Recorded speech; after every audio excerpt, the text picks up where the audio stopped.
Hello everyone, welcome back to the Selfish Stream. Today we are doing the last two Battlestations miniatures, the two human males. We are finally just about to the end of this very long project.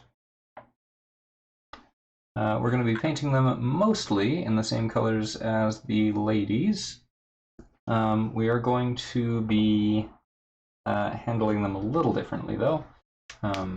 Just since for racial diversity purposes, they yeah, it might as well be.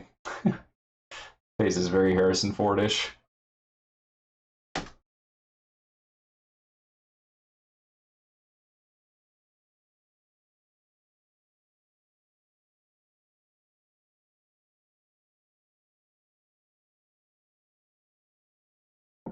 We're gonna do some different stuff with their skin tones from what we did with the lovely ladies last night. That sounds not at all like what I meant it to sound like. But, you know, sure.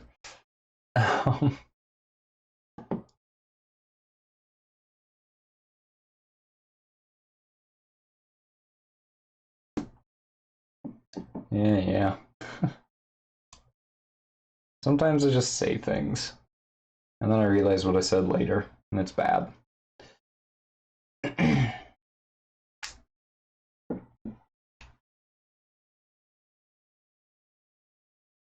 So what we're going to do is we're going to start off with our skin tones. And these guys have dumb looking faces. Oh boy, this is going to be fun.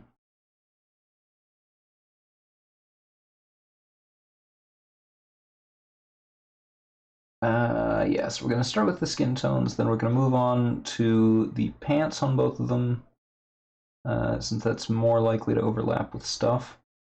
Then we will hit the shirts, then the belts, pouches, boots, and shoulder pads. And somewhere in there we'll get the hair as well. Yeah, their faces do look like Harrison Ford. And the minis' faces don't, but the art does. The minis... I don't know how to communicate this, other than just to show it. They don't really look quite as much like Harrison Ford. Floral shirt, absolutely not. Even if I could paint something like that at this scale, I don't think it works so good.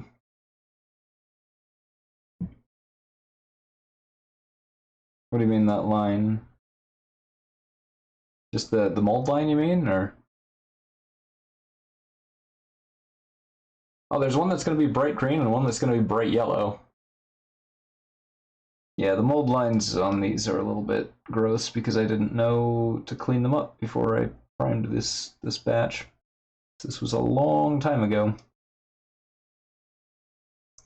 Fortunately, the mold lines aren't too bad on these models generally, but there definitely are a couple of spots that are a little bad. So, alright, so let's get our colors mixed up to start with. Let's grab our usual toothpick stir stick. So we'll start with, I'm going to use pale flesh for one of them and elf skin tone for the other. And then we'll ruddy them each up a little bit, since one of them is going to be Buck Rogers, just straight up, he's going to be Buck Rogers. And in fact, I'll grab a reference of him as well while we're at it.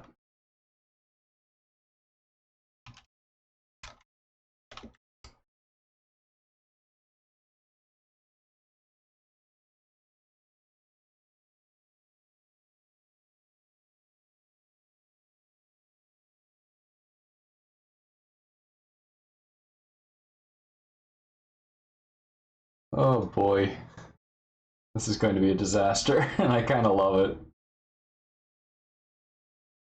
I think he'll be our pilot.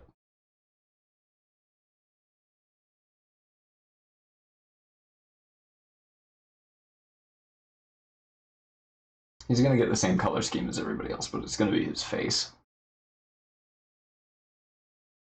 I was thinking of doing him blonde, but I think keeping it close to the original is better.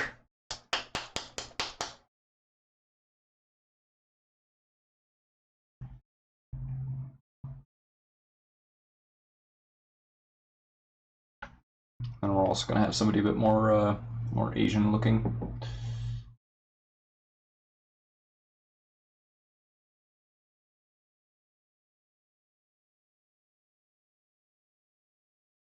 And he is going to get the elf skin tone, which is a little bit more yellow. And we're going to treat them otherwise mostly the same way. Although we're going to give our Caucasian Buck Rogers fellow a little bit more care to keep him pasty white, and therefore somewhat unrealistic for this setting.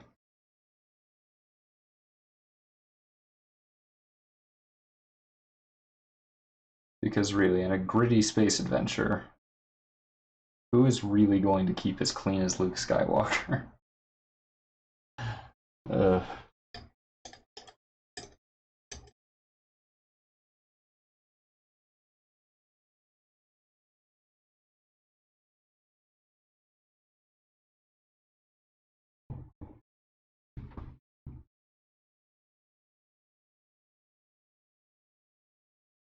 Alright, so we got our brush ready. Let's get the skin onto these guys' faces and hands. Yes, perfect. Super pasty and gross. Nearly as pasty as me.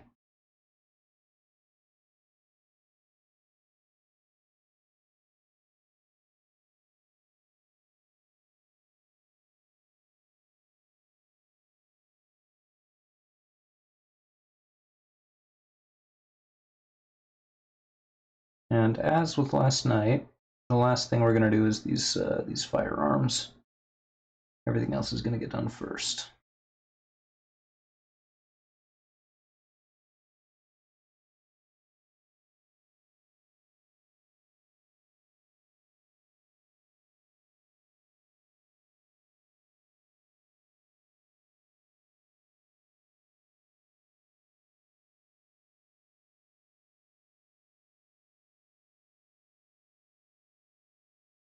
He does have some kind of glove on his left hand that only comes down to his knuckle.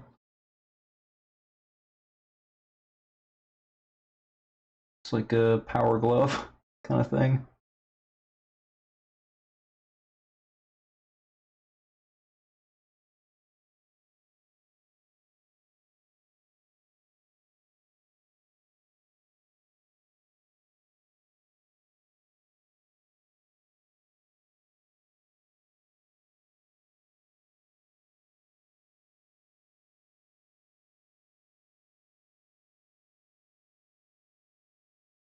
So particularly on these light colors, this initial coat is not going to probably be super fancy or nice, but the wash that we do later will clean that up some.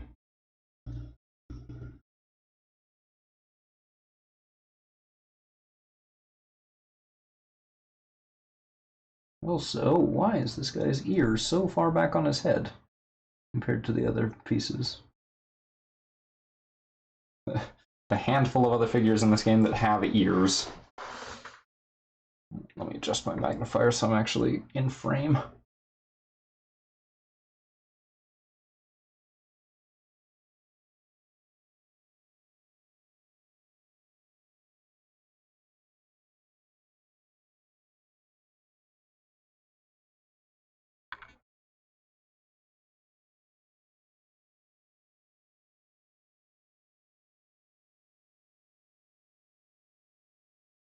He does have the same weird, like, collar thing going on as the women did, where his uniform comes, like, right up to his chin.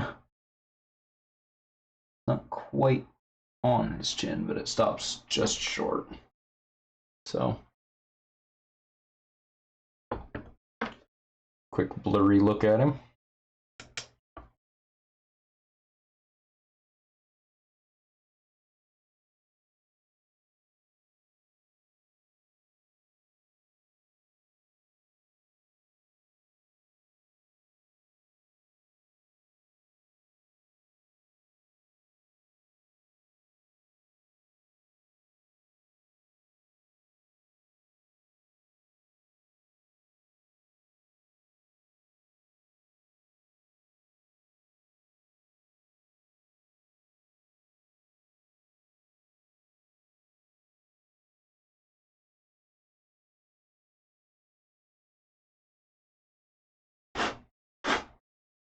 There's a lot of bubbles in this paint.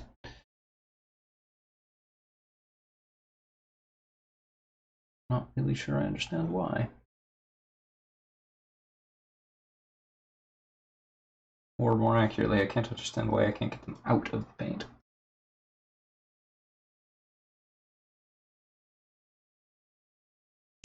Stop! Probably because of the surfactant chemicals in this. My thinner.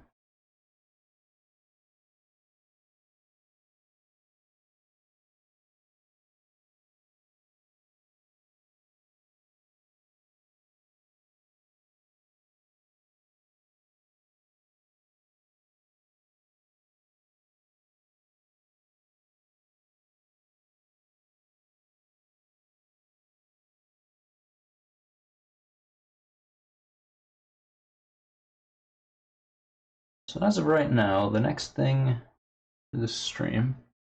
So a surfactant is something that changes the surface tension of a fluid.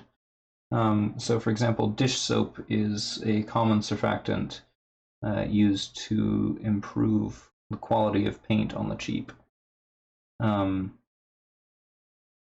It just makes it's so like the flow improver that I put into the thinner mix that I use is the surfactant.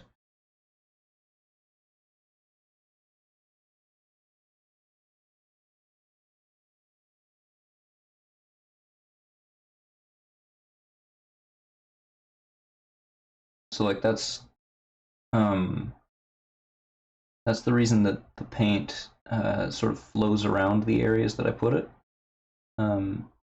It's sort of the same thing that happens with washes when you apply those.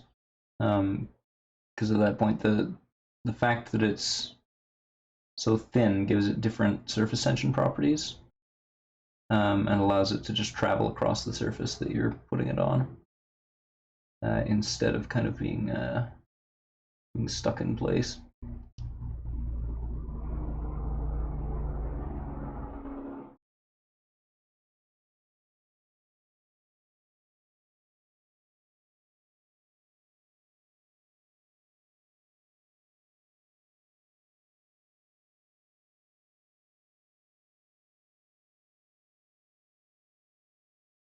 Just trying to make sure that this initial coat is thick enough on these areas.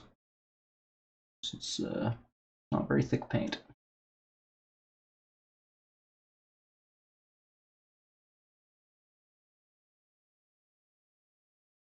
For some reason I'm finding myself craning my neck a lot more than usual. So I'm going to fix that.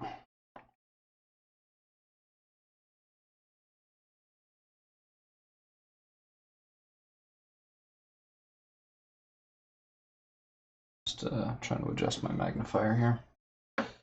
I might need to sit further forward as well.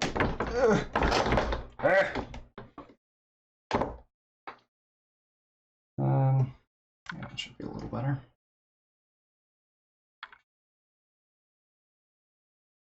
Yeah, that's a lot better. Okay.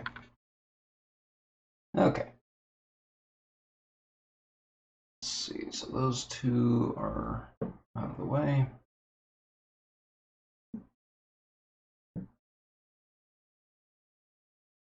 All right. So one of them is going to get charred brown for his base hair color, sepia shade, and then we're also going to give him a wash or a dry brush later of sort of a lighter brown for highlights. The other one is going to start with black hair. Get the sepia wash and nothing else, I think.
black onto his head there.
Hmm.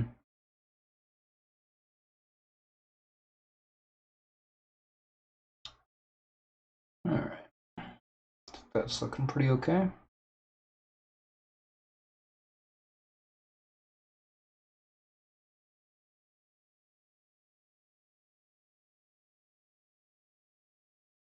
Hopefully the wash fixes up some of the problems with the paint bubbling. So there's not a lot I can do about that directly.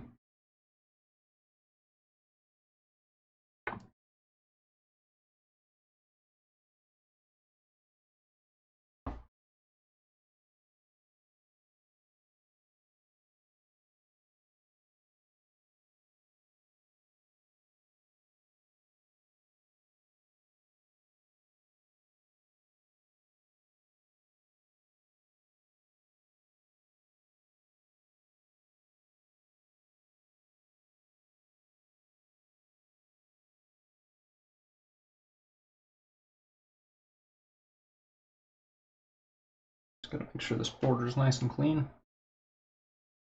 And we can move on to more interesting parts of the piece.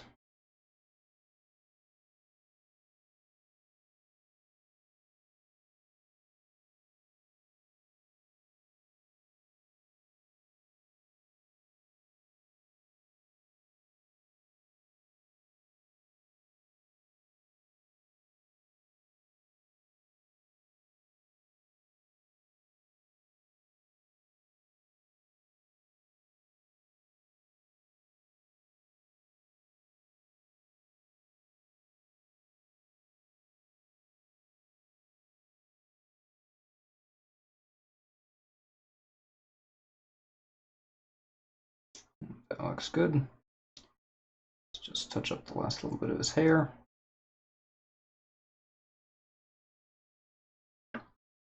Alright, so we have base coats for face, hands, and hair. Cool, cool.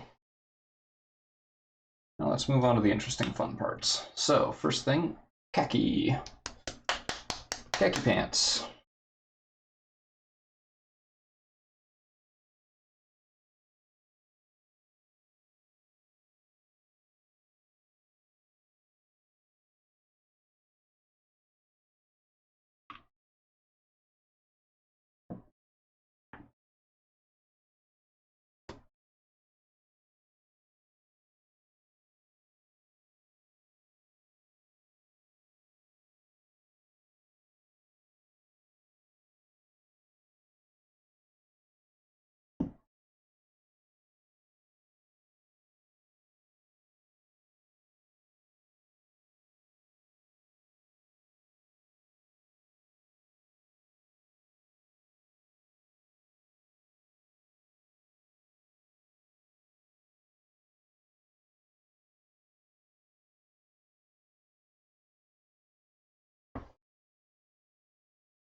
Just a little more of these.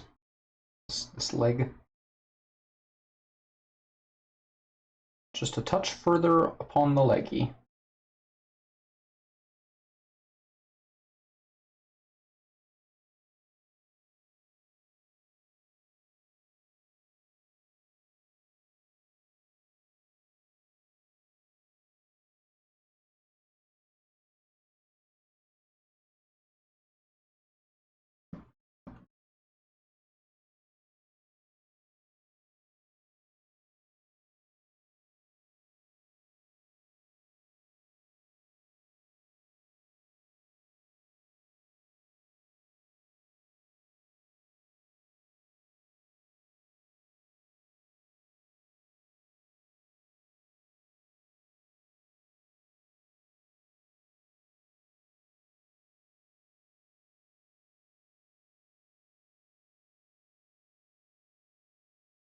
Almost done with one pair of pants here. Each of 2 pants on this guy.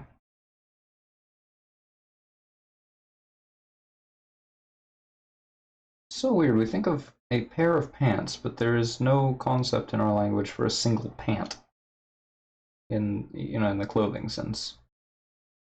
Obviously there's a homonym, but that's not what I mean.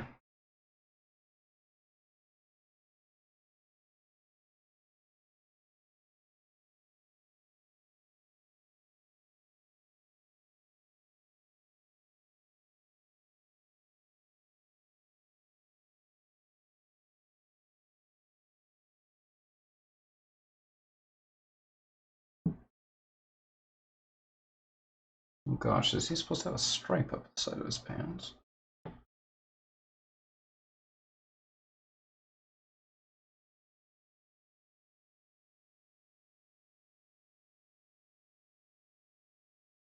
There's texture here, but I don't really know what it's for because the art doesn't show it.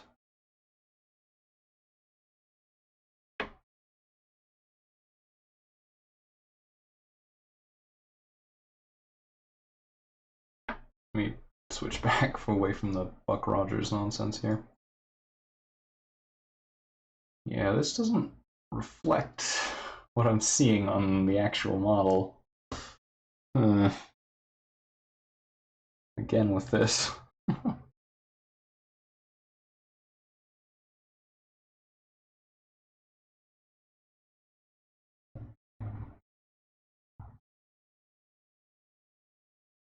Suppose I'll just color it charred brown and make it that same leather strapping.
Alright, almost done with that.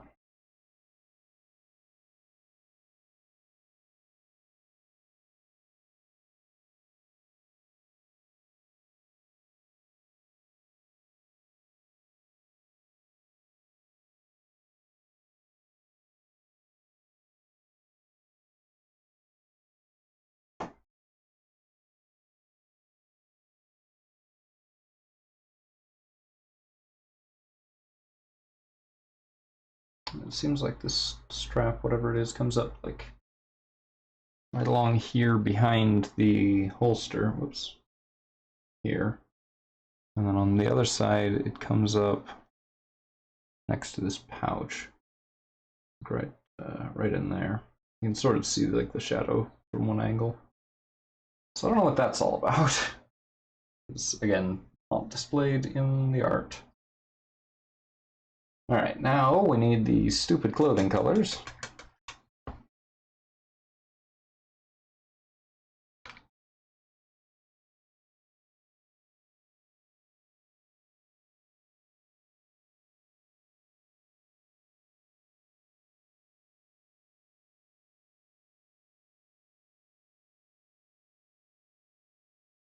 So we're going to use sick green for one of the uniforms. And really sun yellow for the other.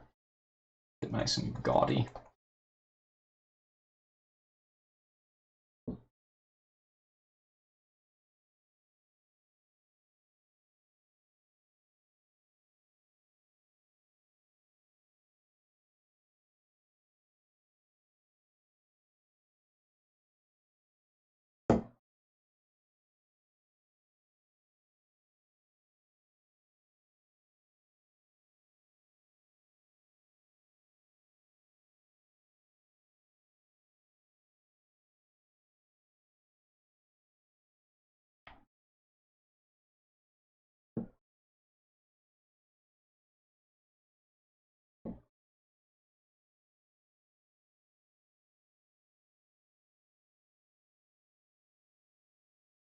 I mean, if you've got any other questions about the process or the chemicals or whatever, now would be a great time to ask because I have no idea what to talk about at the moment. What I'm doing is like super mundane and straightforward, so kind of hard for me to make decent commentary.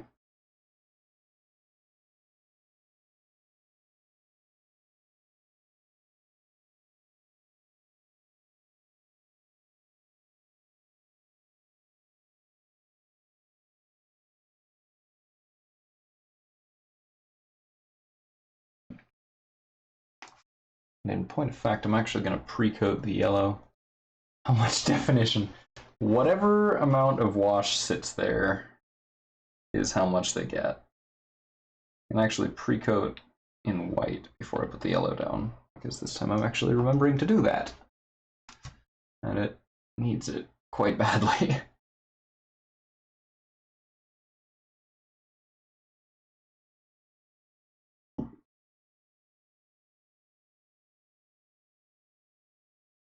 Mixing up a fair amount of this stuff. Fair amount of colors at once here.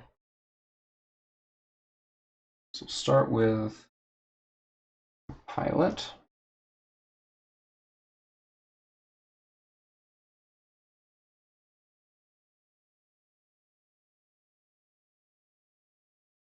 Give him the white pre-coat so that the yellow actually stays visible.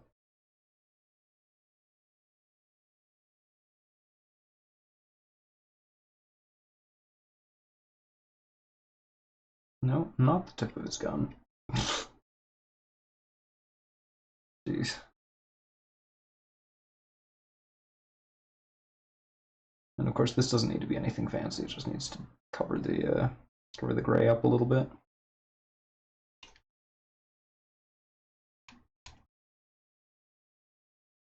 So in this particular case, the most direct answer to your question is none whatsoever because they're wearing a loincloth. But I'm not sure that that doesn't just raise more questions than it answers, honestly. Because really, why do these guys need loincloths? Their shirts, on the other hand, are going to be super well defined. Because for some reason that I do not understand, they just have a load of texture compared to literally everything else in this game. The men's shirts only are like super rumpled and realistic and crinkly shaped. And like literally nothing else is like that. It's really weird.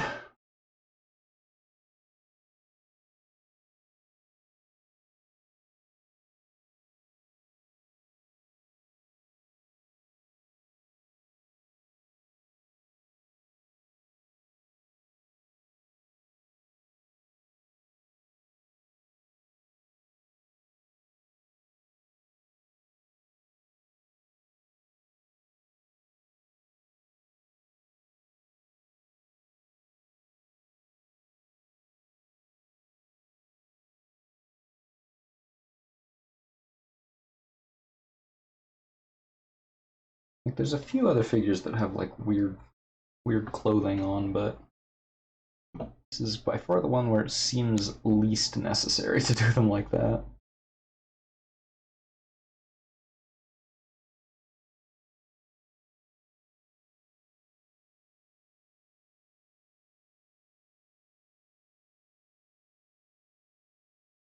Hmm. Arm positions aren't quite as easy as I thought to get the brush underneath, but they're still a lot better than the women were on that.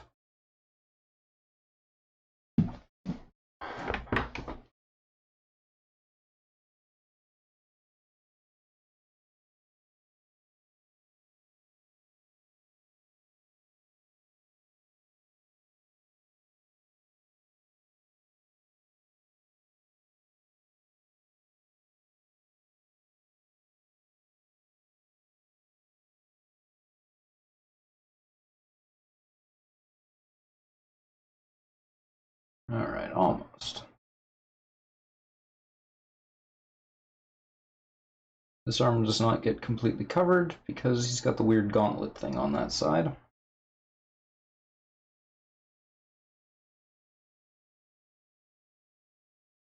Not quite sure what that's supposed to be for, but not the only case for which that has come up.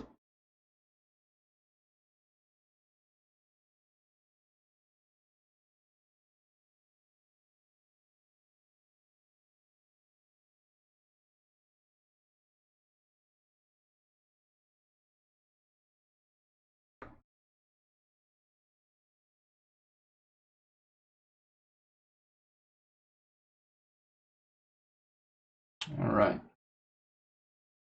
Well, no, not quite. Gotta get the collar up here first. Then the pre-coat will be done.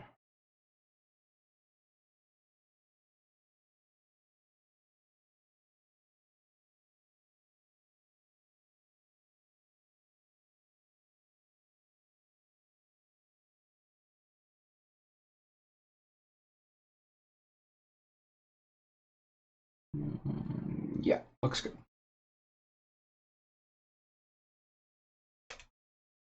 And just to make sure that that is fully dry before we take another crack at it, we're going to switch over to the green paint on the other guy.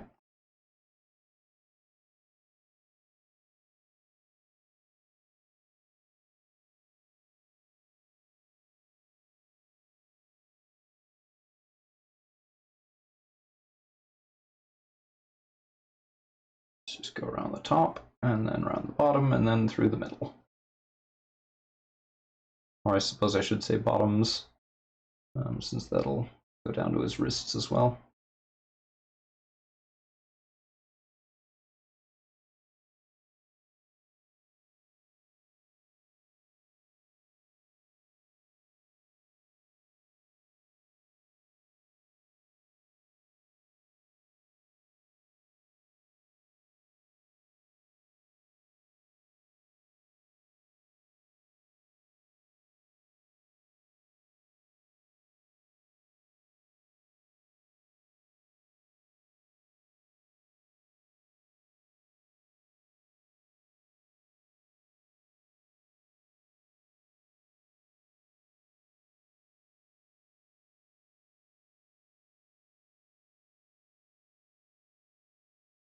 Okay.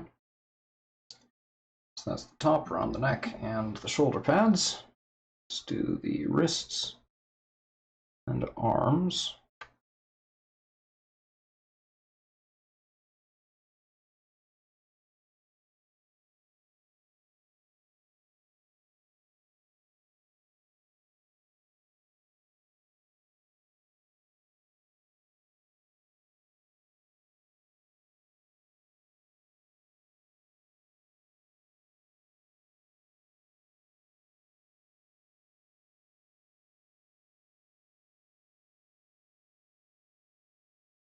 Almost done with that arm. Make sure that the underside is done properly.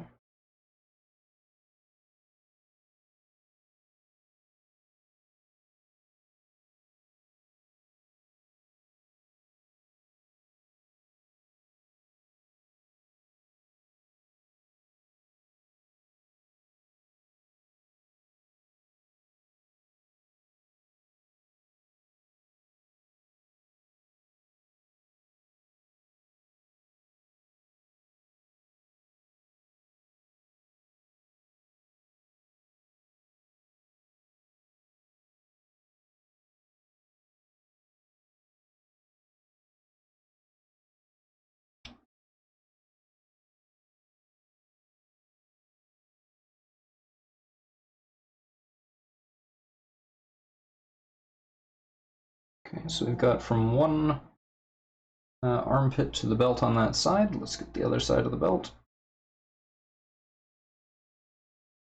And start in on this arm as well.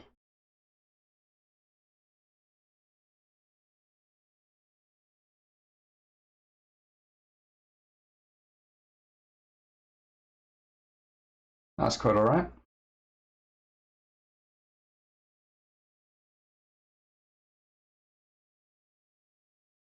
I'm not saying terribly much either, and unlike you, that's actually my job here. So you've got nothing to apologize for.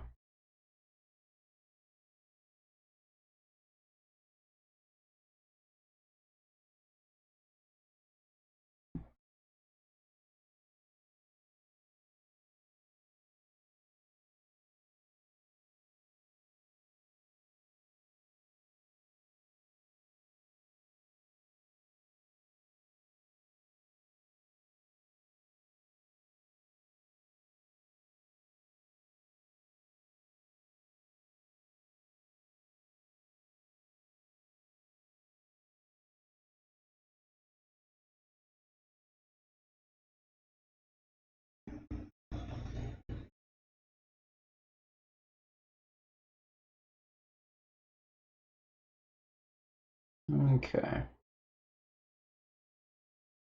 think I'm happy with that. Got a green shirted fellow.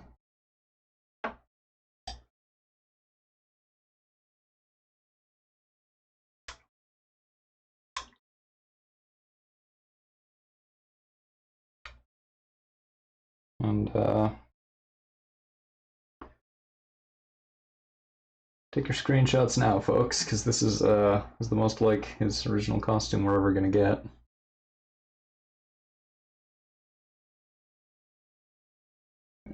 There we go.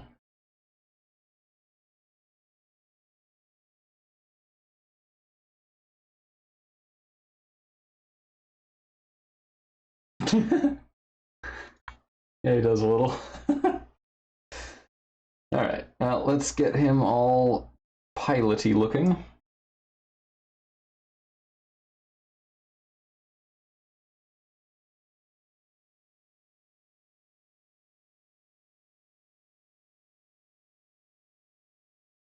This should be satisfactory after just one coat of white and one coat of yellow instead of about 8 coats of yellow. At least that's the hope.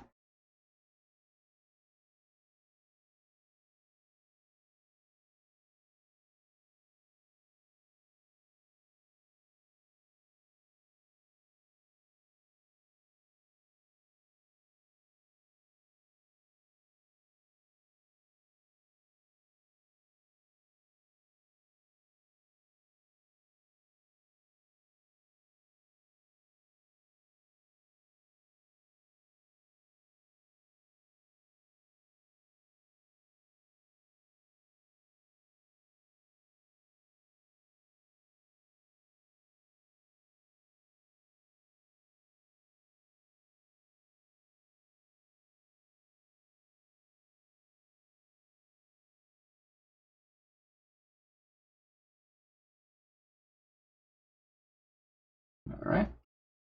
That's one arm.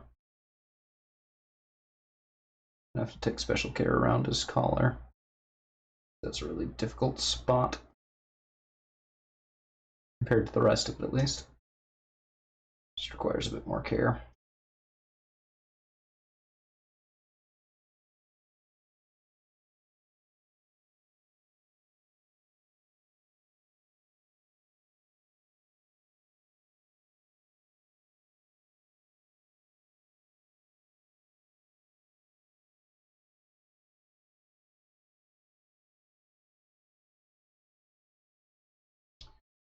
Alright, that's just about all of his torso. Again, excepting the collar.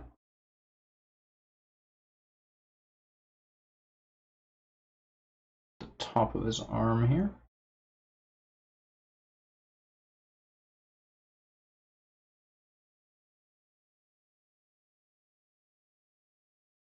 Yeah, that definitely helps the yellow go on real smooth compared to normal. Good call with the white. Not to be too self-congratulatory or anything.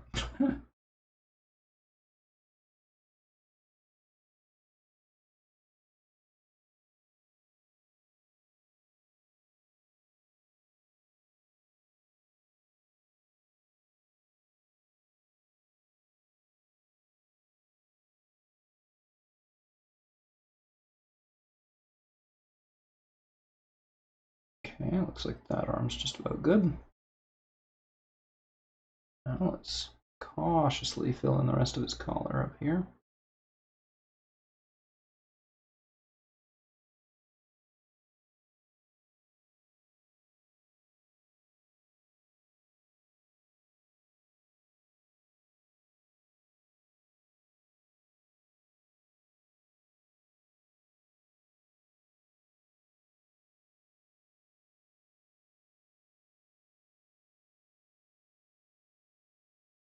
Okay. And that's that shirt done. If we ever need to make a Captain Kirk mini, I know what colors I'm starting with.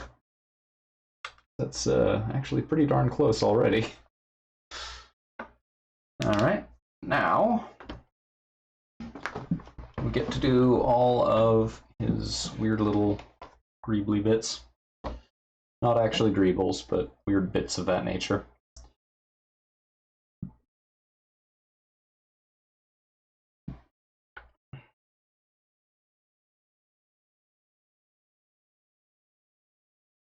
Just gonna mix a little bit more charred brown into what we've already got here.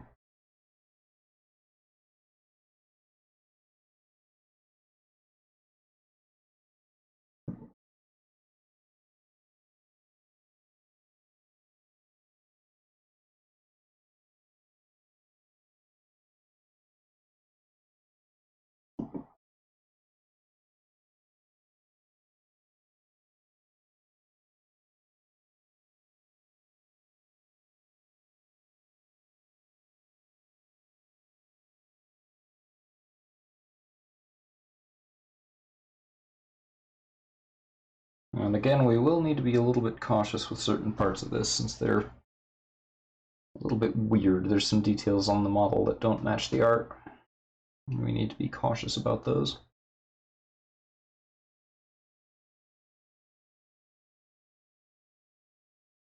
And once we've done these little bits in this color, then we will go back over it with a smaller brush for touch-ups, wherever and however necessary.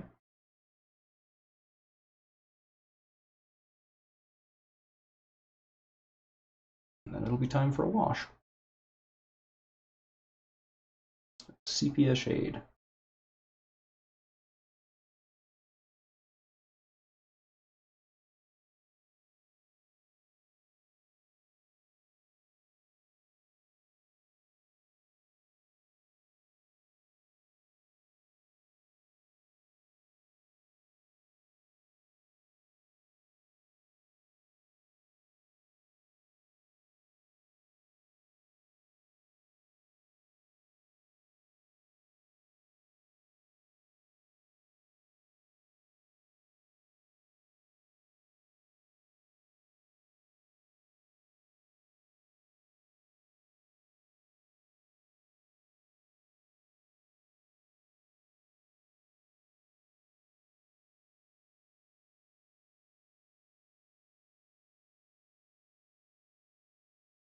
Okay, so there's that. Start in on the belt and weird loincloth bits. Still don't quite know what the deal is with that, but that's alright.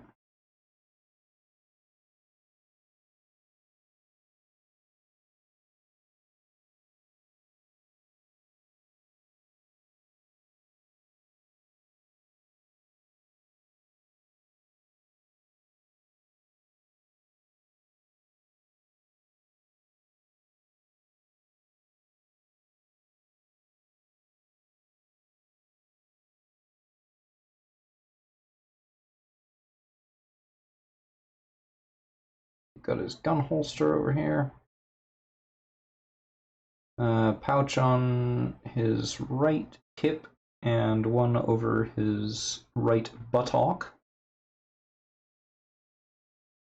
Those are all going to get this in addition to the loincloth. And we'll hit the boots and use a detail brush to do odd straps on the side, as well as the I don't know, buckles on his shirt, whatever you'd call those. Ties, I guess.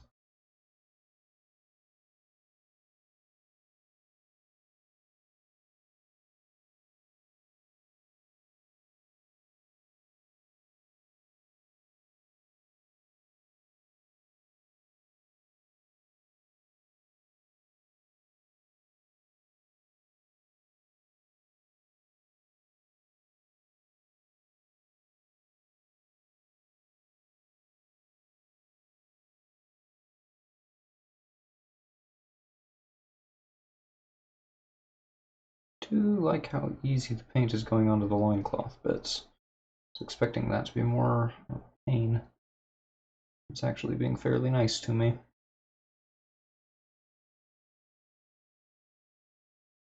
Definitely gonna have to touch up the khaki though.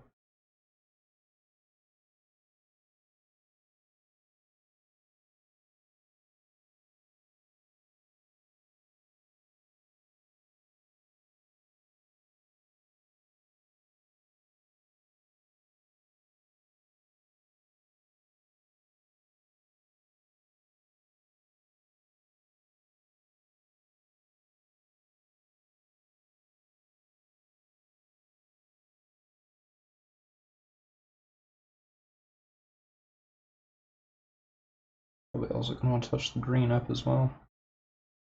It's not quite as nice as I would like it at the moment.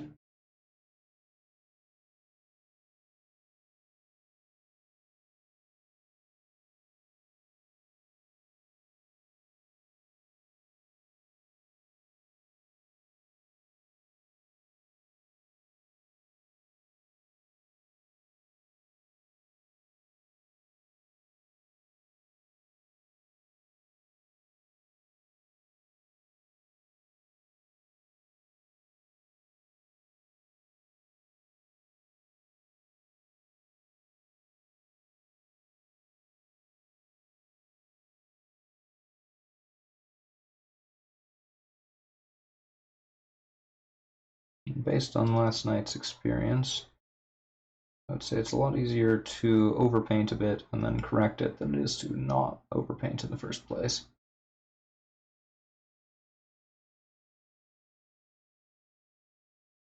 Because of the sort of concave shapes of some of these spots.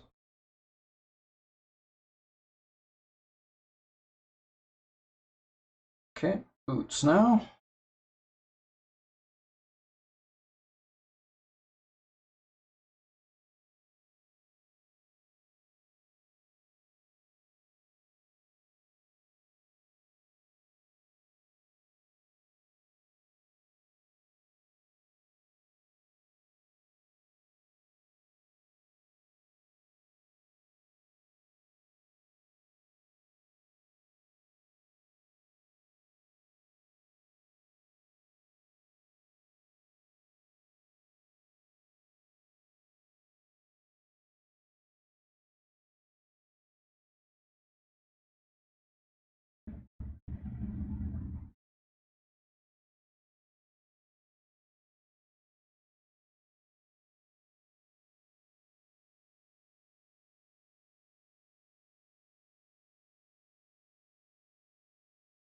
I do apologize once again for the subpar commentary. There just isn't a lot to say about this part.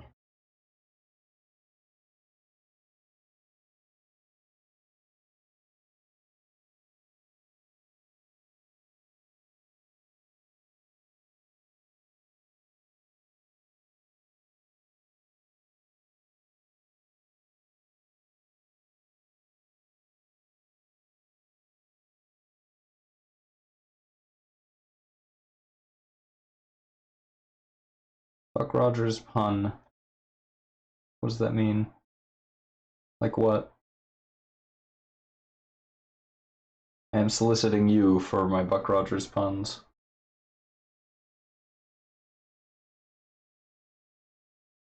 Formally.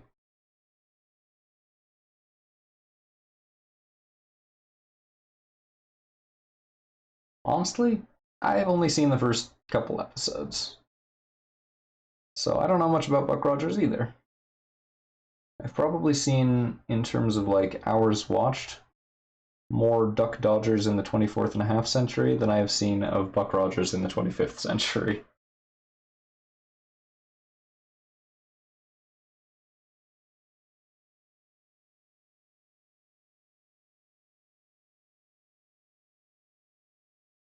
Yeah, did you not realize that that was what that's from?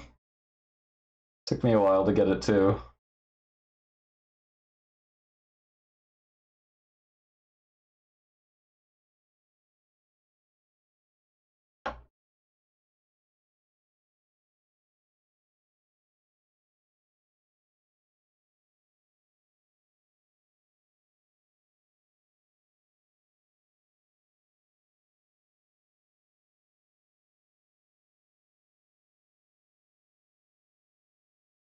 Okay, so I'm going to be a little bit more careful with the yellow guy over here.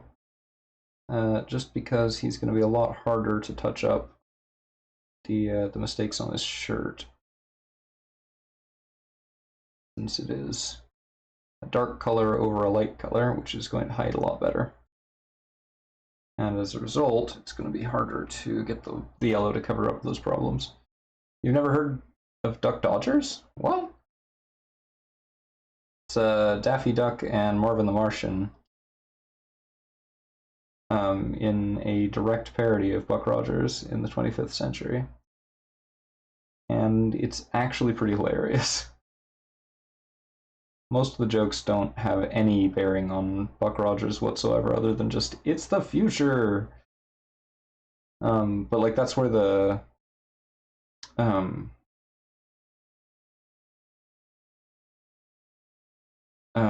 some of the Marvin the Martian sketches, which I think one of them, I think this one was a Duck Dodgers thing, but I could be wrong, is the origin of the "Where's the Kaboom" joke. There was supposed to be an earth-shattering kaboom. Or no, that one was from a Bugs Bunny short, wasn't it?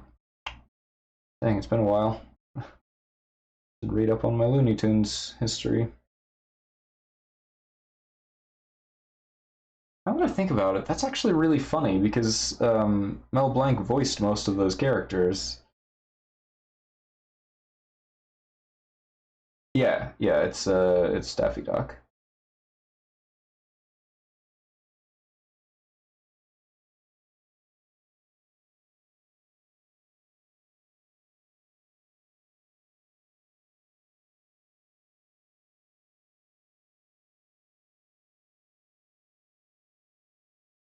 It's this like really ridiculous bit with Daffy Duck wearing a spacesuit.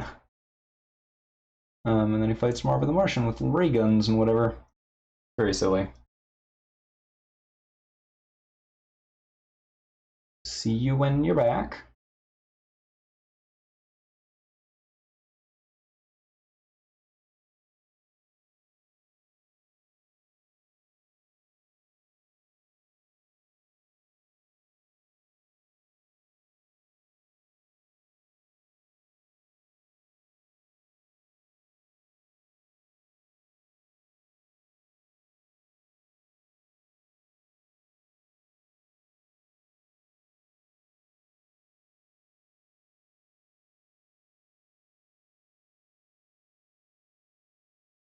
For all my talk about being careful with this, I've messed it up pretty badly, so it's gonna still take some touching up.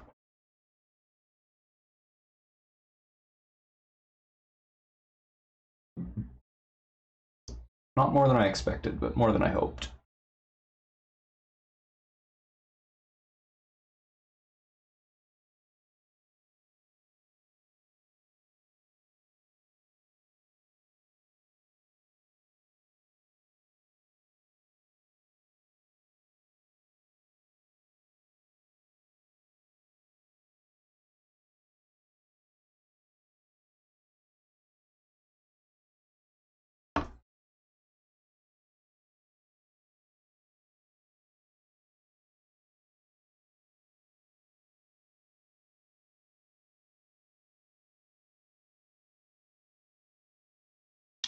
Well, now he looks like an overripe banana. His brown is like the exact color of browned bananas.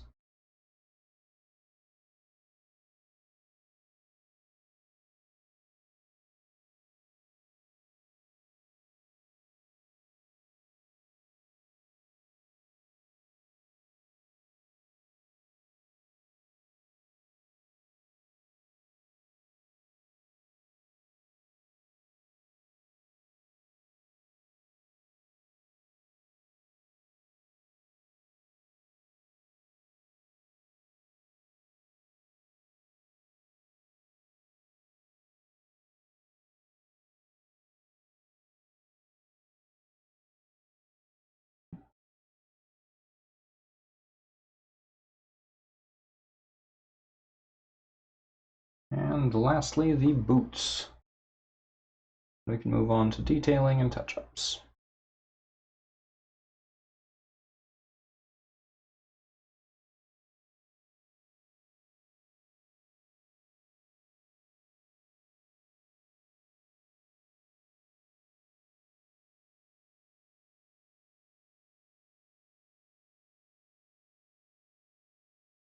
No, I'm not almost done, but I am almost done with the base coat. There's not that much left to do on it.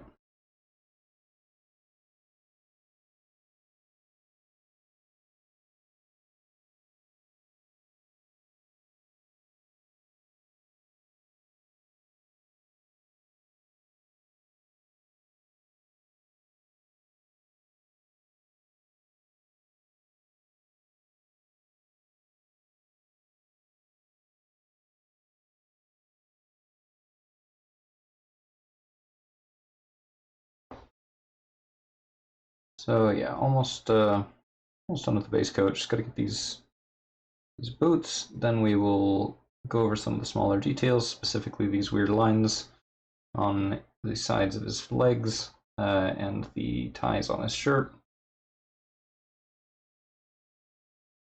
And once those are done, and we've gone over the khaki and yellow with the smaller brush to touch them up, then we can put a wash down on each of these guys.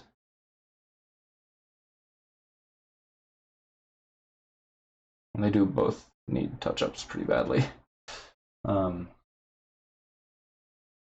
Somewhat on purpose, I made the edges of this color a little bit messy, just because it's going to be easier to touch them up than to get these right the first time.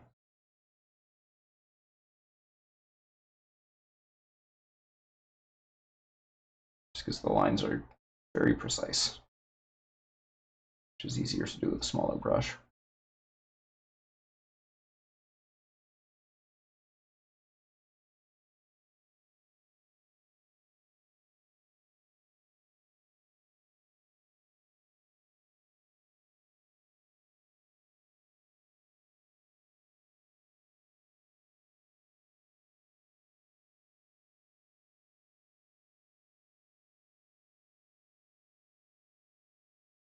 Okay. So we need to do his wrists, his shirt ties, the stripes alongside either leg. Well, wrist, I should say. The other wrist is getting the gunmetal paint, so we don't have to worry about that yet.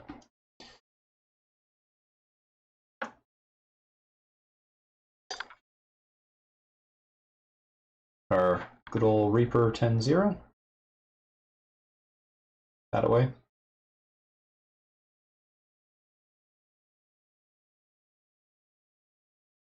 Does not want to focus. Eh.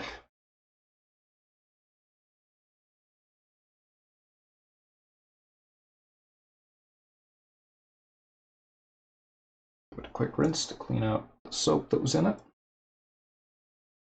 Load it up with paint, and away we go.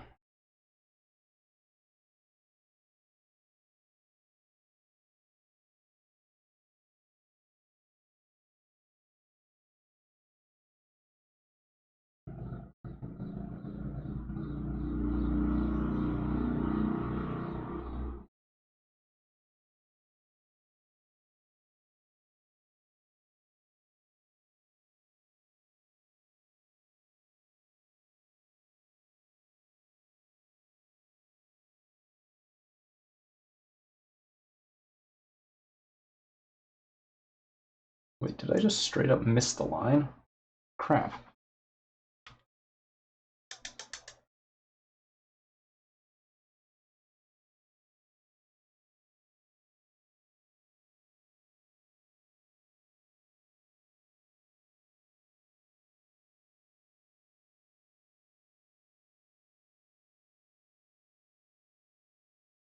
Guess I'm touching him up first.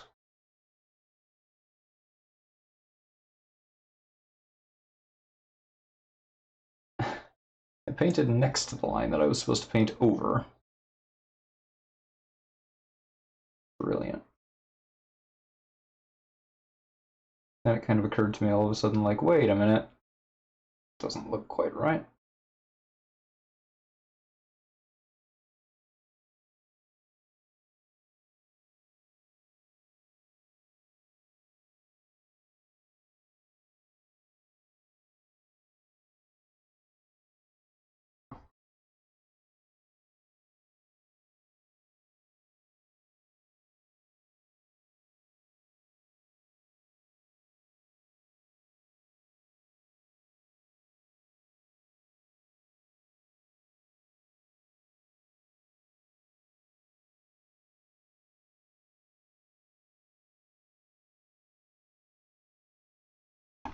Time we got 7:20. Okay.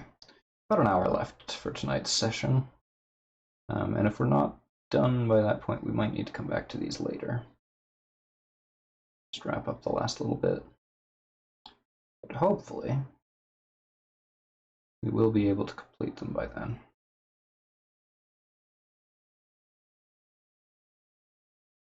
So far, that seems likely.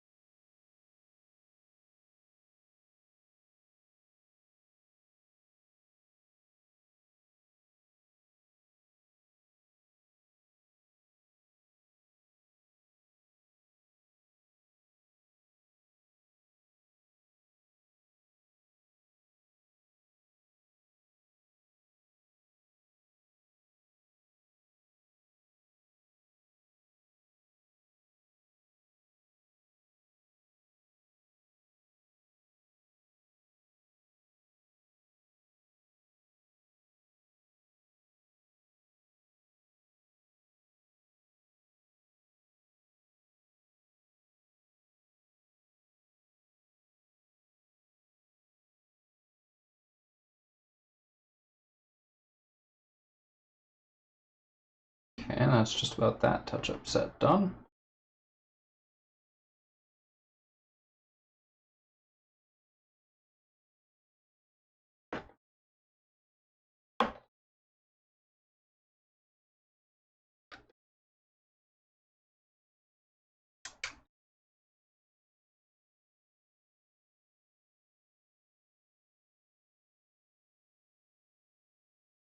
Let's do the touch-ups on the other pants.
And as usual, there's going to be a few touch-up spots that we need to touch up again on the other side. That's okay.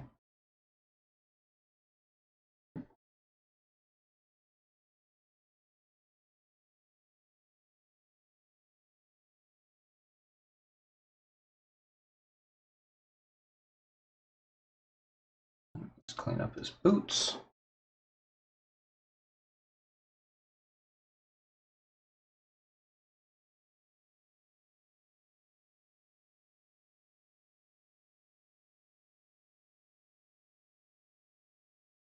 smooth that top line out a little bit.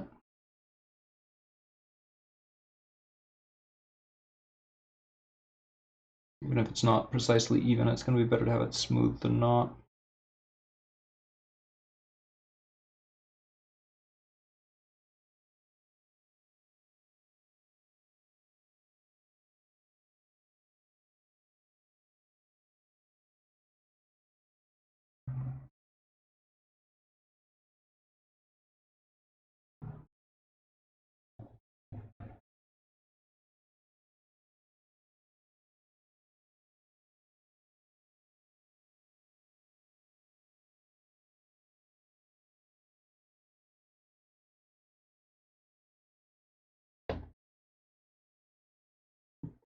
Okay.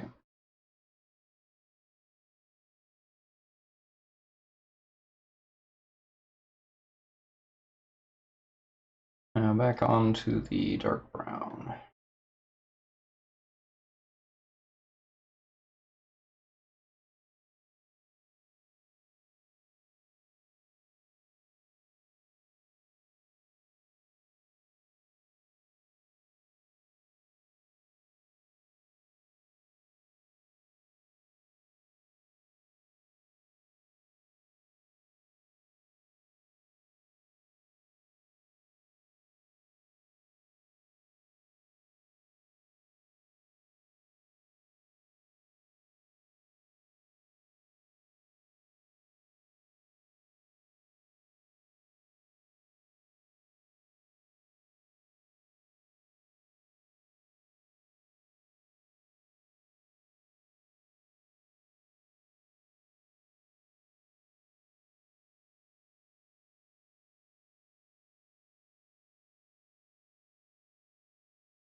It's just about fixed those errors.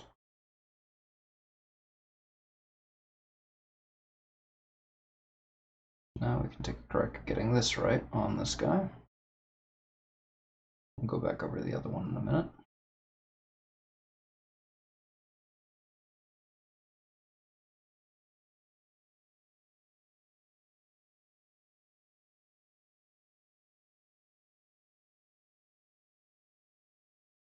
Yeah, that's a lot better.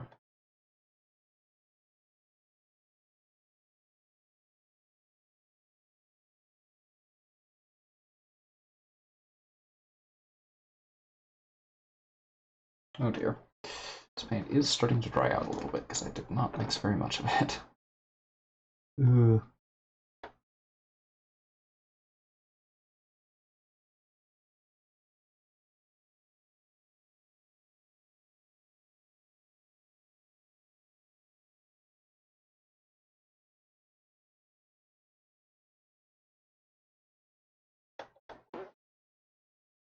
There's still a small amount of it that's usable. Hopefully that'll be enough. Otherwise I can always just mix more.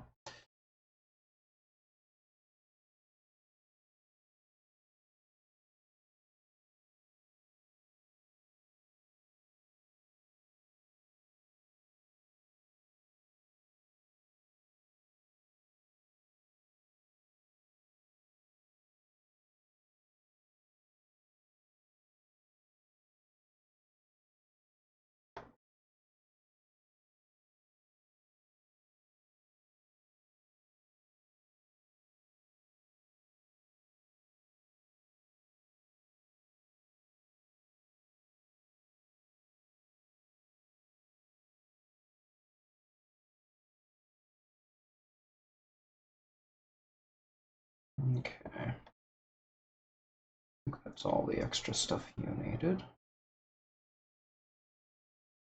Switch over to your buddy. No, No, not all right. All of the extra stuff still needs its shirt, little tie things.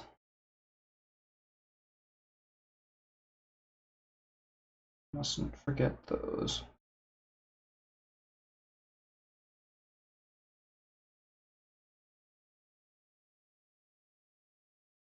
Yeah, there we go. Nice and rotten banana.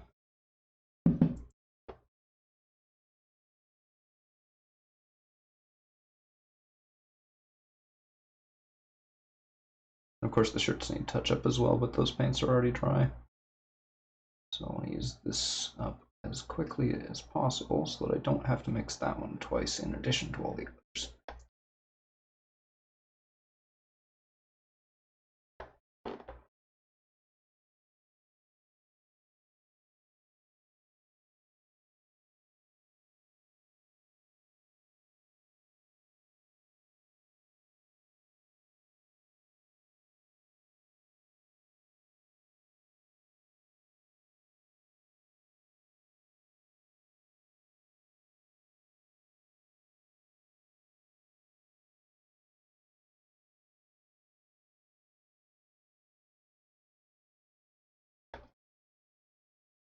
Almost there. Come on, paint. Don't run out on me now.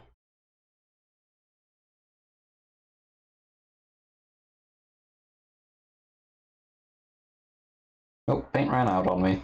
Gonna mix a little more.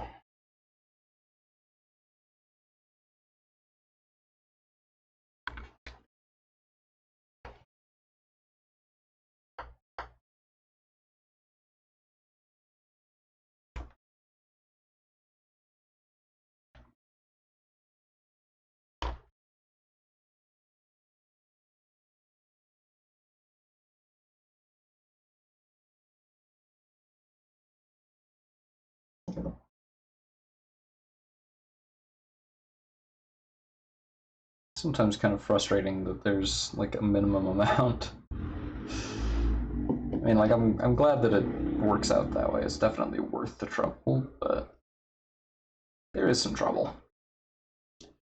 Gotta be some trouble for it to be worth, right? Alright, back to these goofy pant stripes. Let's just correct these real quick. Okay. Now back to weird pant stripes.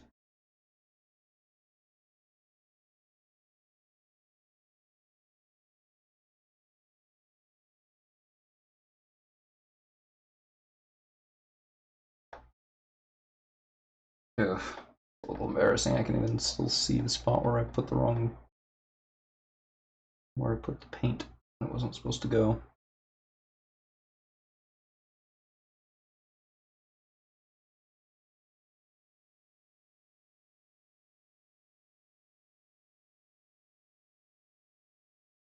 That, on the other hand, worked just fine.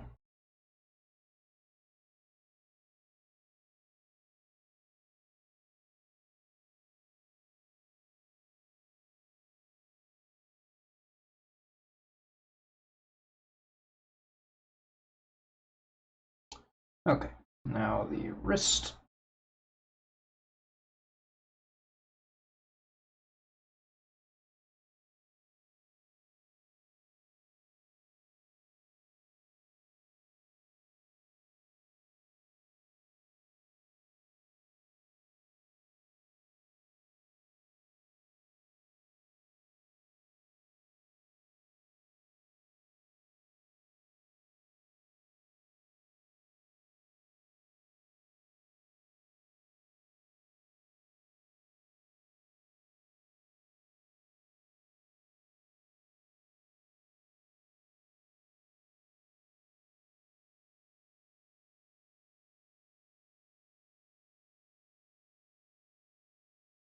Okay. Didn't quite get it all the way.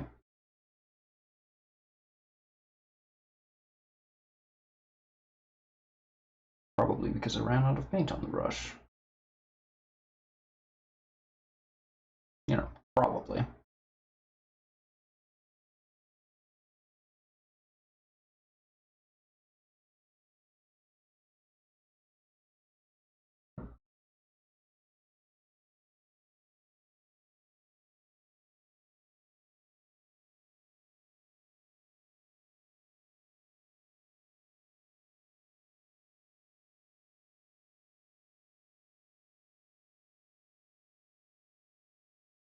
Okay.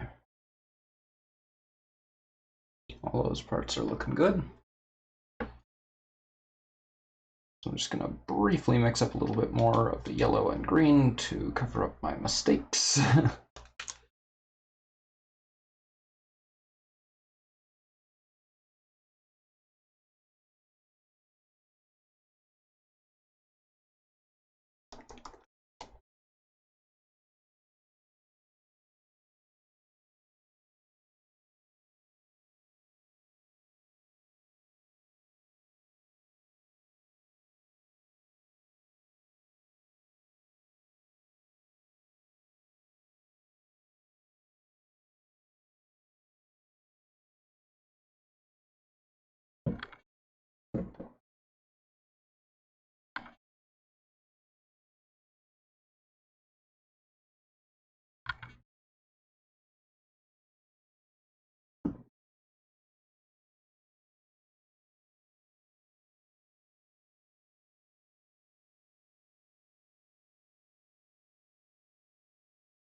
Okay.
Okay, so that's all cleaned up. Let's get this top of this holster fixed.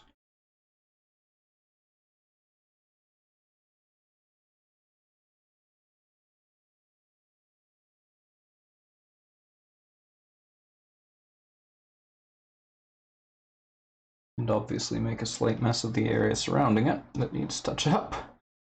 Woo!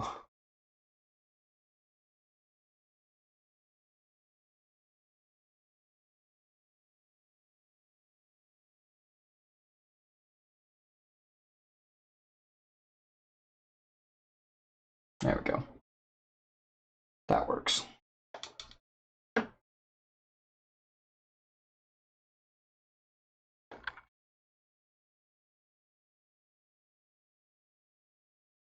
Now the yellow touch-ups, which needed, I think, probably quite a bit more. Well, I can actually get it into my brush, that is.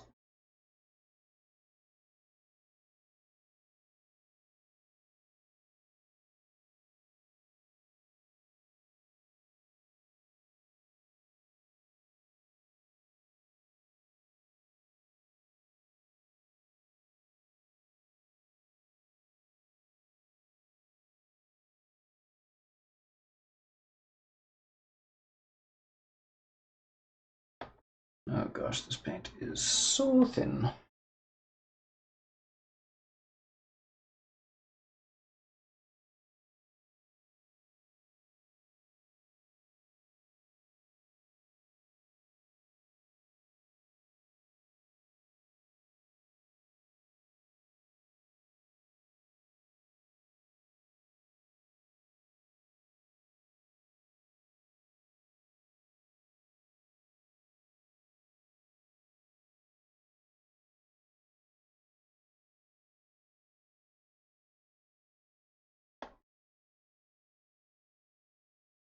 Oh boy, this paint is not covering the other paint at all.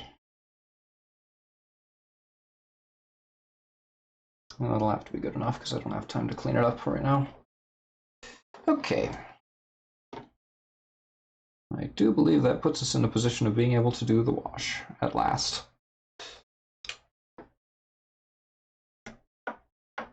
So let's put down our sepia shade.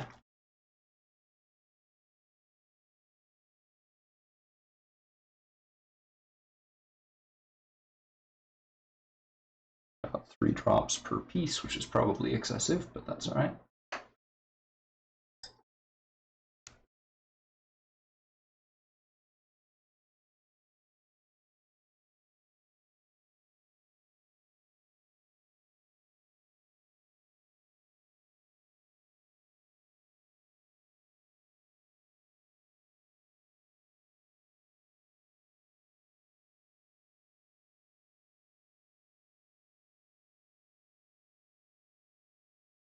Okay.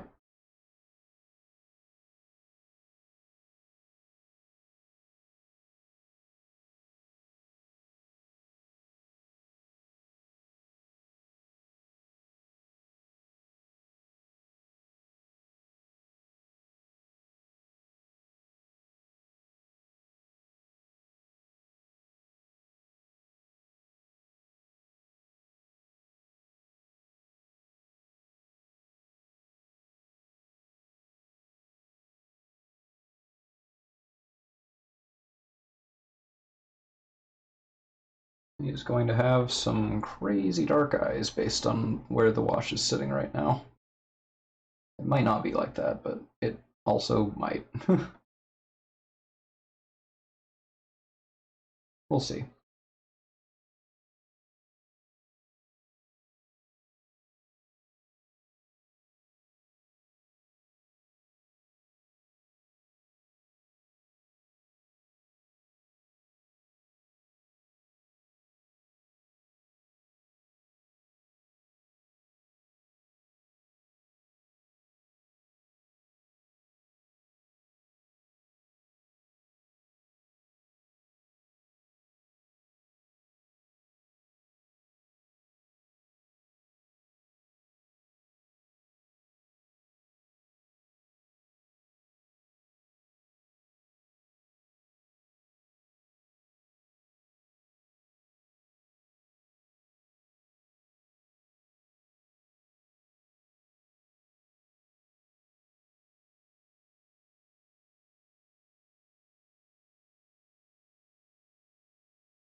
All right, that's 1 wash, and now 2 wash.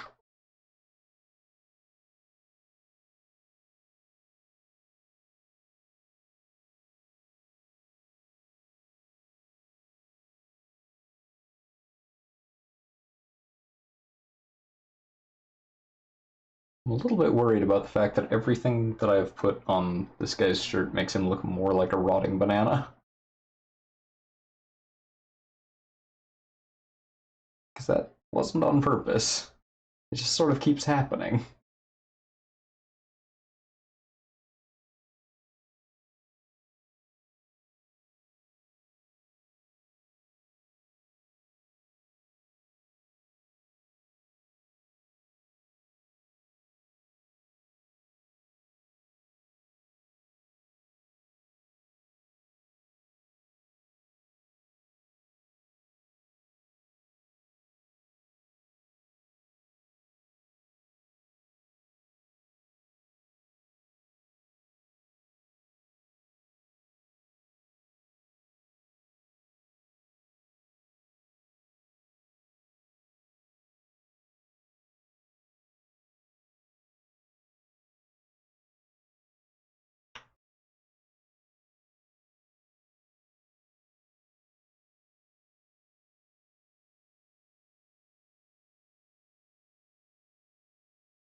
Okay.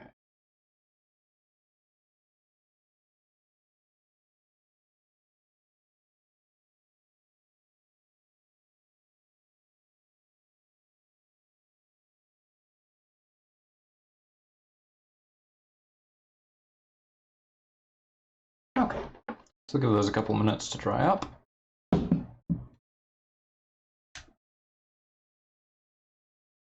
Then we will give them their dry brushing and their detailing, and then they are done.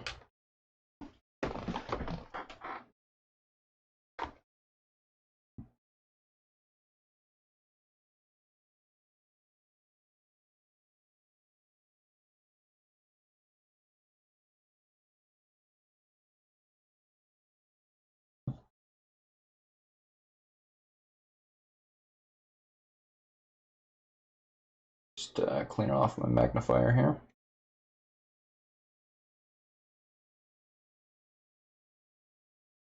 Tends to get a bit dusty.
Okay, so that's far enough along in the drying process that it makes sense to mix up a little bit more color. So we're going to use the leather brown for the pants and all of the leathery areas.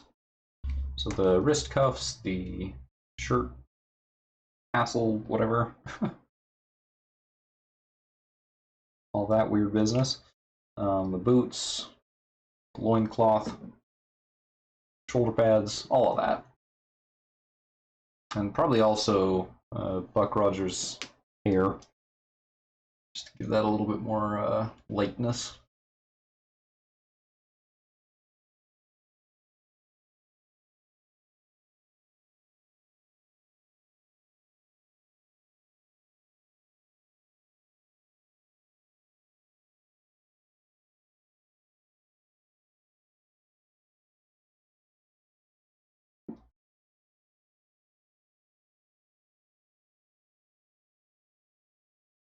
And then we're going to use the same yellow and green for those areas.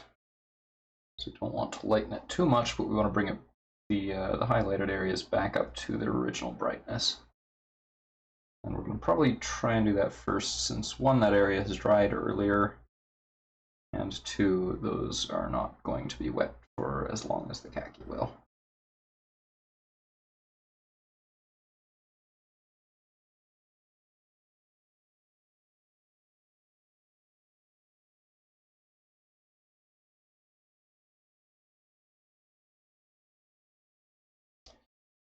It's too much paint on the brush still.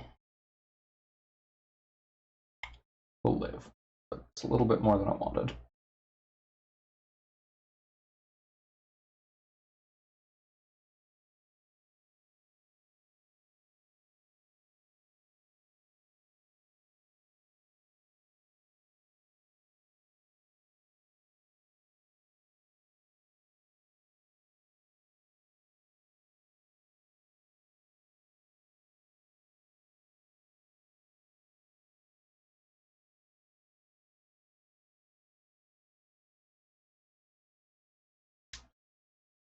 Okay, I think that's going to be all right. It's not there. Let's knock him into all these other guys down here. Brilliant.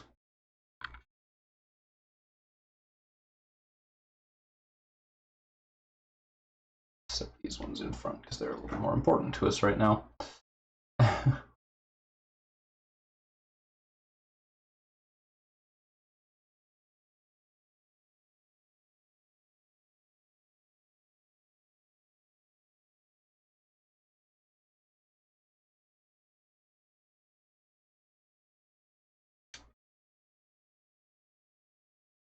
Clean that up a bit.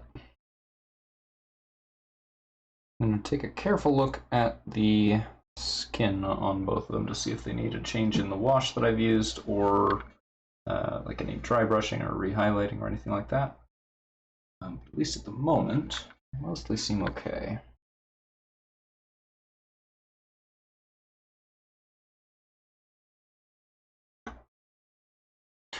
Immediately knock him over again.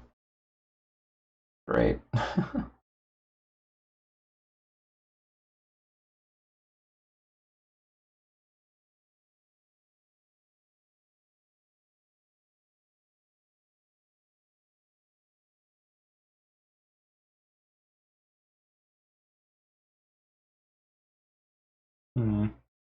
Yeah, these need to dry a little more before I can do anything else with them. Bleh. Waiting, right? I suppose since we're done with the 3-0, at least for the moment, I'm going to just clean that off while we wait. May as well do something productive with the time.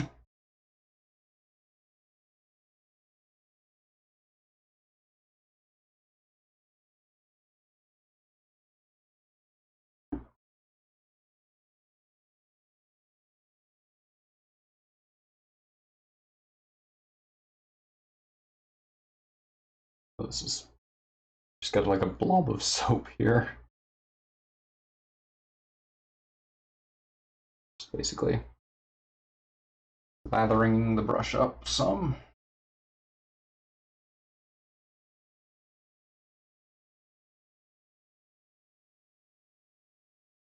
So hold it at a weird angle so you guys can see. It's fine.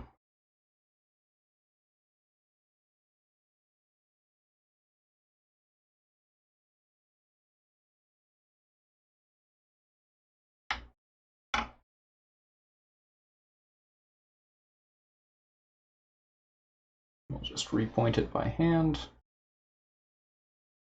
leaving a little bit of the soap inside of the brush to keep it conditioned, keep the bristles in place.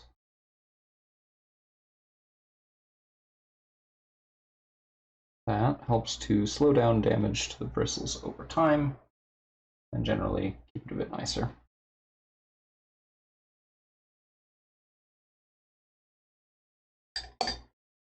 I don't think I need that for anything else. Oh crap, yes I do. Well, that's fine. I'll just have it here for now.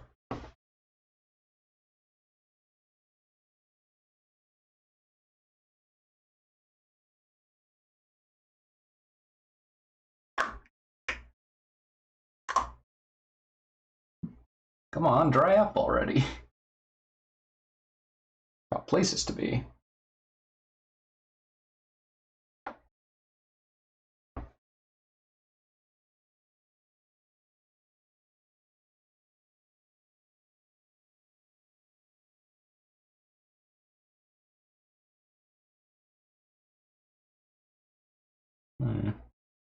Some of this dried pretty much exactly where I hoped, and some of it dried not at all where I hoped. Guess that's situation normal, isn't it?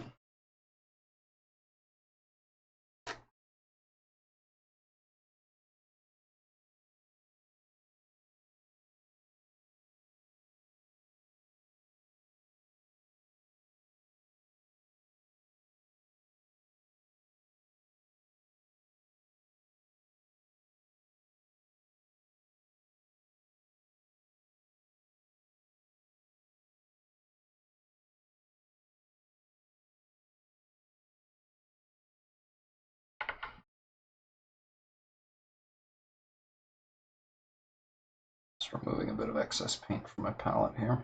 It's dried up already. Gonna need a more thorough cleaning later, but for now that's fine. Just keep it from staining as much.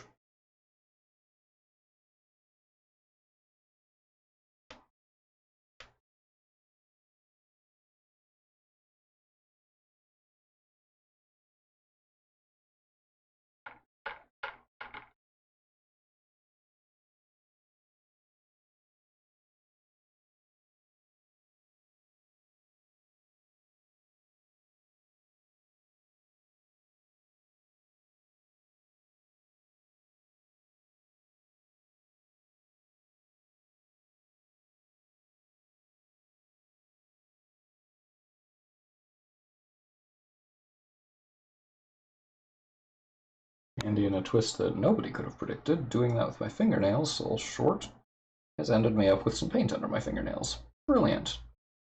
How could that ever have occurred? Blah. Oh, come on, just dry up the rest of the way, dude. Both of you. Frick.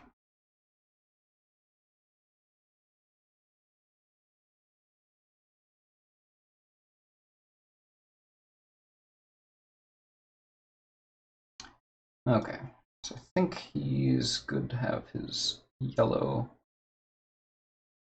dry brushed. He's not quite ready for the other areas yet, but he's close. You can start on the other one first for that.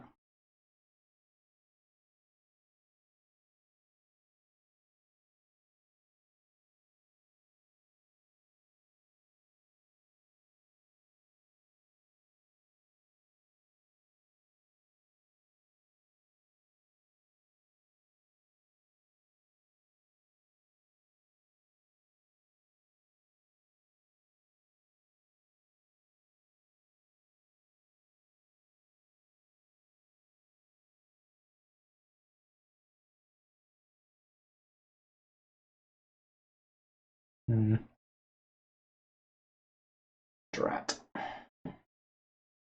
Just pulled a little bit of the wash off of it. Not enough to be a huge issue, but it's a little noticeable if you look up close. So you can fix that.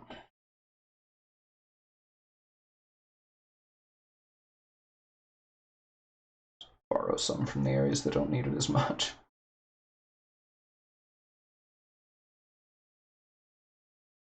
Not the butt definition. There is no butt to define. He physically does not have one.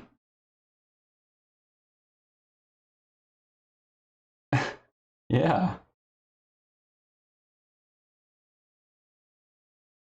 Anyway, who am I to reject a specific audience suggestion? The area beneath his loincloth still has quite plenty of the wash on it. Alright.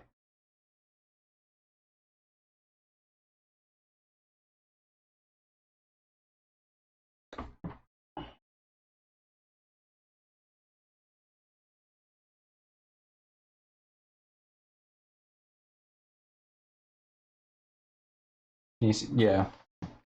So it's under there.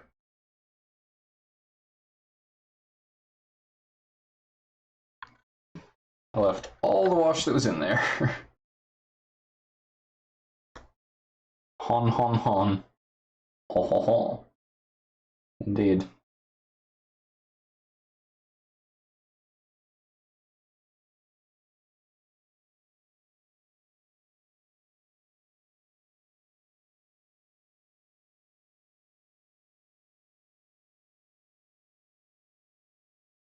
Okay. So that's one brush full done. Next.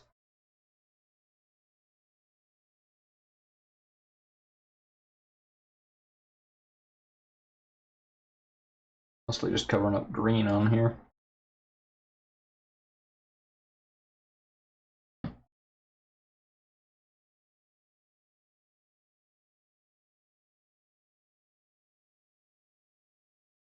Hello, welcome.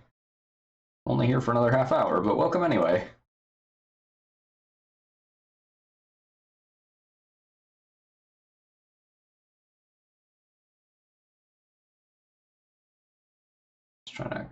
brush up for dry brushing.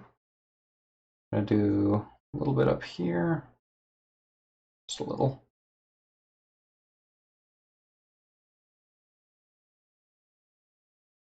Just a little across the front of his jacket there. A bit on the shoulder pads. We'll do a bit on his wrist.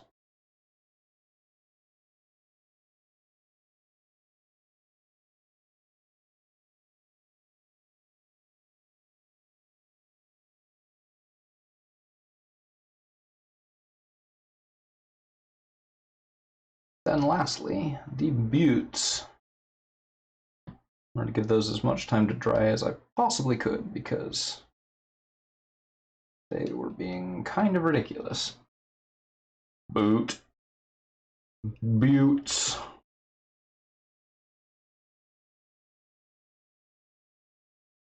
A pair of boots.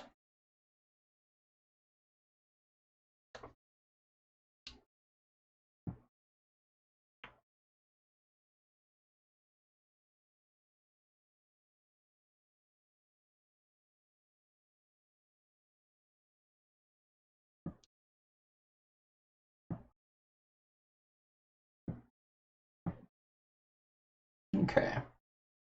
Boots of walking +2. I forget, is Boot carrying boots of striding in our Gloomhaven campaign? I feel like he should be, if not. Or he could use the magma waders that we picked up. Wellingtons.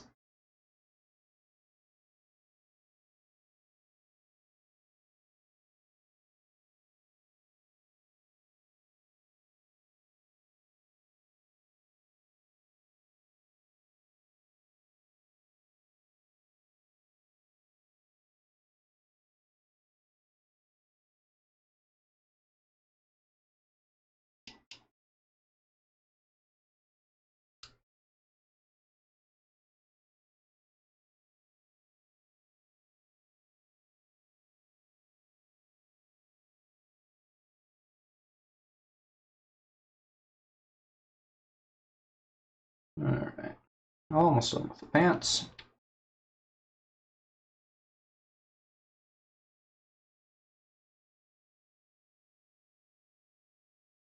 Let's get the shoulder pads, wristband,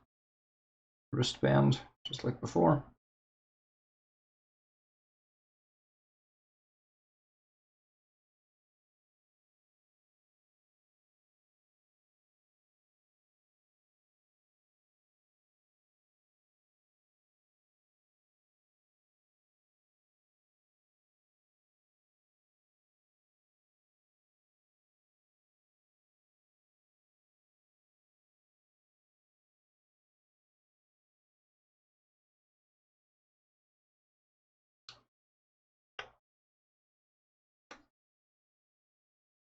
Alright.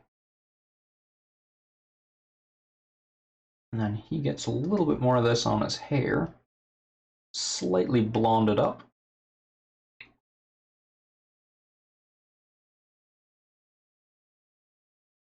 Just a little.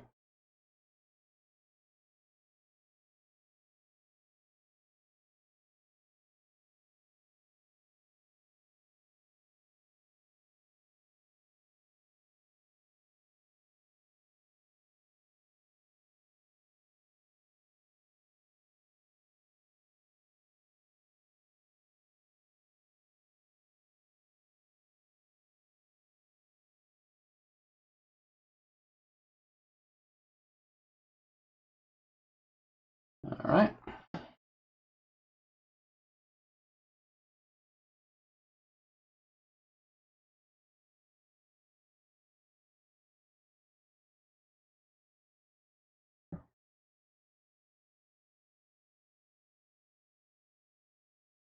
Alright, yeah, I think he's good. I think he's good to get detailed. Means it's time for some gunmetal.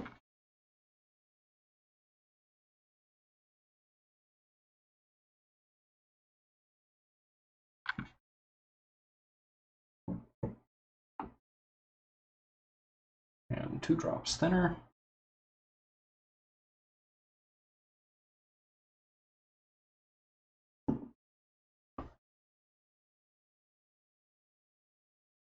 That'll put us in shape for the metallic gauntlet and the sidearm in his other hand. In their other hands, I suppose. It's more correct. And because I was a bit silly earlier, I put this away. Let's unput it away.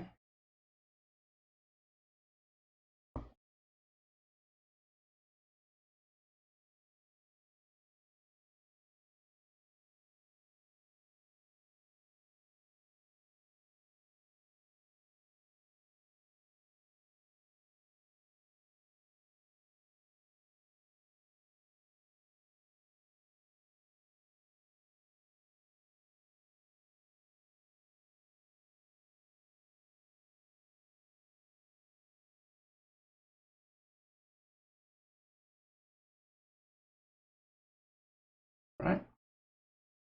Getting there on that. Couple little fiddly spots, but they're not too bad. Certainly nothing terribly outlandish or unreasonable.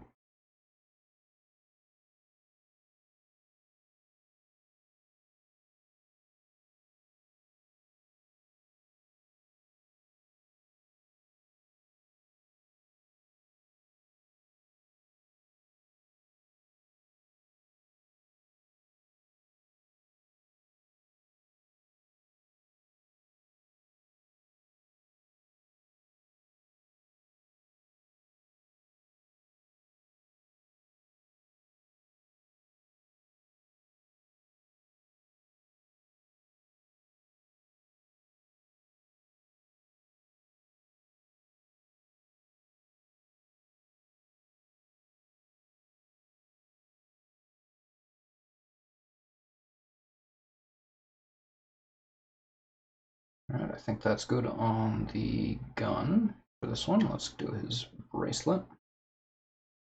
Wrist guard, gauntlet thing. Does appear to have like a strap that comes around to the front. I'm going to assume that that's like a metal bar. It has like a hole for his thumb. And paint it accordingly.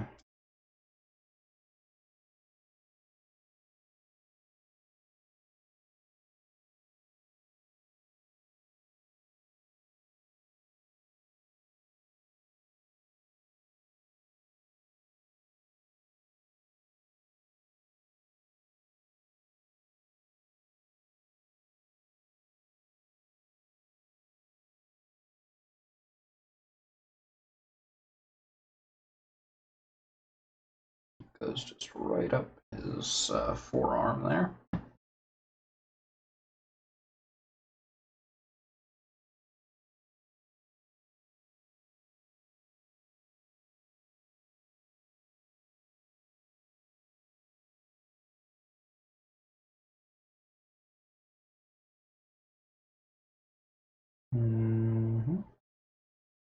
That side looks good. Let's come over here. Make sure that this all looks right.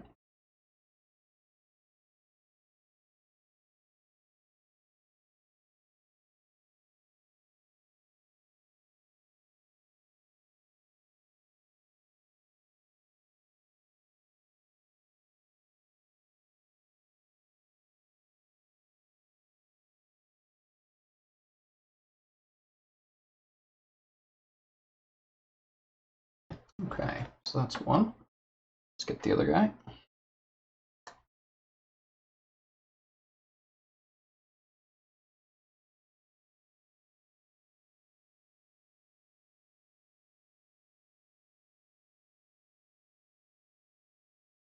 I was explaining to Mel earlier, but I am embarrassed in retrospect by how long it took me to work out that Duck Dodgers in the 24th and a half century is a parody or like a satirical adaptation of Buck Rogers in the 25th century, despite that information having been available pretty much my whole life.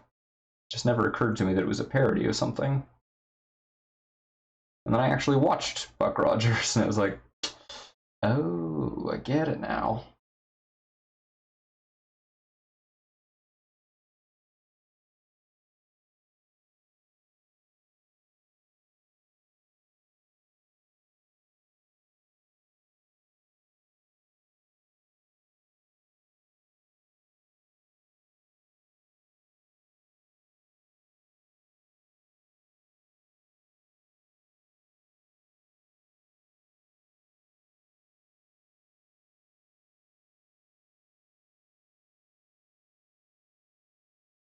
Which, yeah. Well, like growing up, in my defense, I didn't know that Buck Rogers was a thing. I just assumed that Duck Dodgers was, the only, because I'd seen that. I'd seen Looney Tunes, and that came up. But like, I only found out that Buck Rogers existed quite a bit later. The part that I'm embarrassed by is that even after discovering that Buck Rogers existed, I still didn't make the connection for a while. And I was like, right. What's really bizarre and still kind of boggles my mind is that Mel Blanc provides the voice for one of the main characters in Buck Rogers. He's Buck's robot companion named Tweaky, and he received the voice of what appears to be just a slightly less angry Yosemite Sam.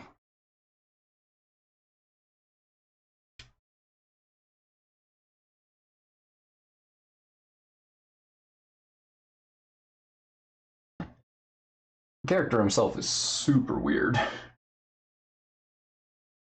But I suppose in context it makes as much sense as it could.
Okay.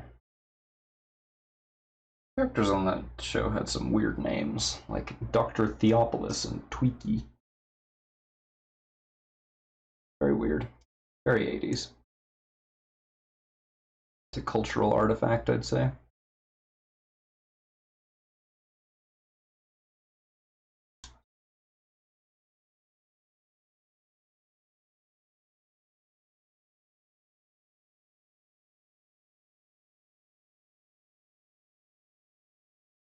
Dr. Theopolis, since it is not at all obvious from his name, is an AI.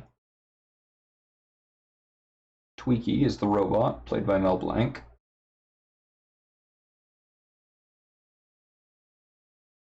It seems like it was trying to be Farscape before Farscape, but like it couldn't commit about 10 minutes. It couldn't commit to any particular tone, so it tried to stay very optimistic and pleasant, while also showing stuff like, oh look, Earth has, like, most of Earth is a wasteland because of all of the nuclear wars. It's like, inhabited exclusively by evil mutants. It's like feral mutant creatures. Like, oh yeah, okay. This like nice upbeat 80s kid-friendly show, and we're just straight up showing that stuff. All right, sure. A little weird.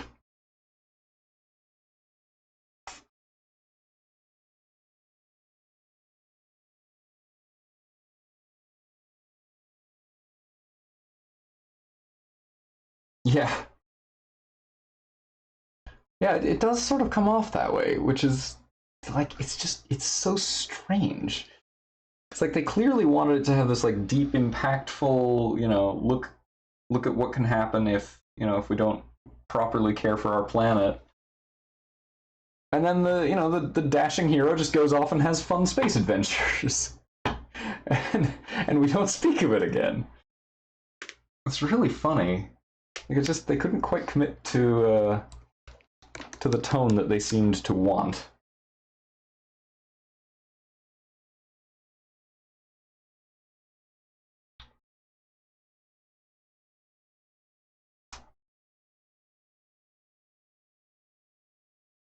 Dabbing down a little bit of paint for the eyes and the weapon detailing.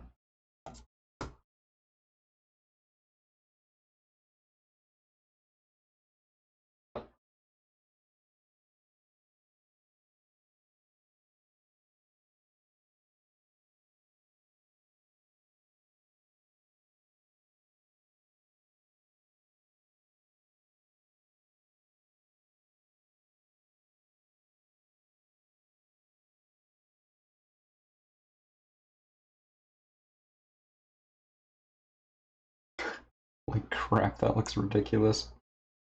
I mean, it'd be better um, without any whites.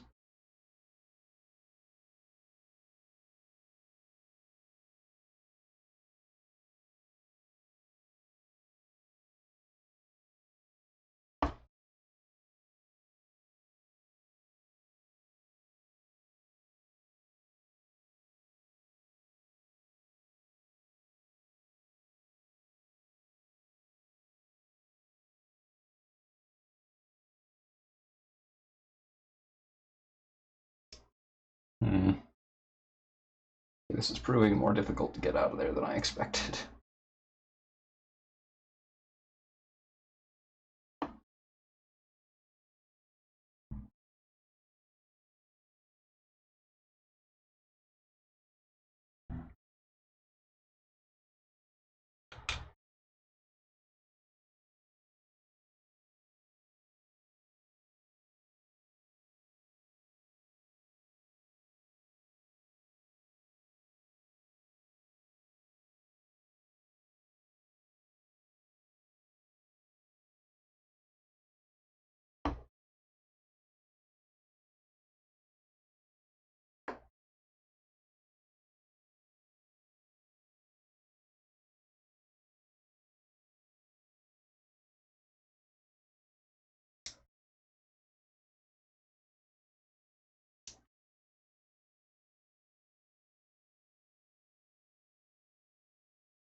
I believe that I can fix that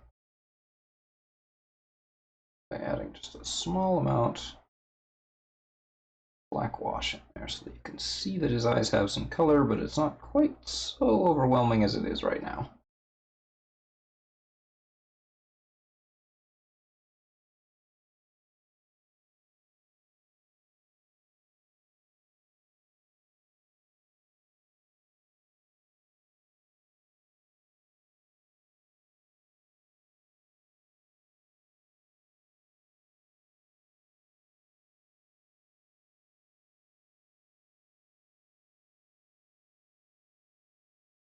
Yeah, that'll do all right. It's not good, but as previously mentioned, eyes are hard.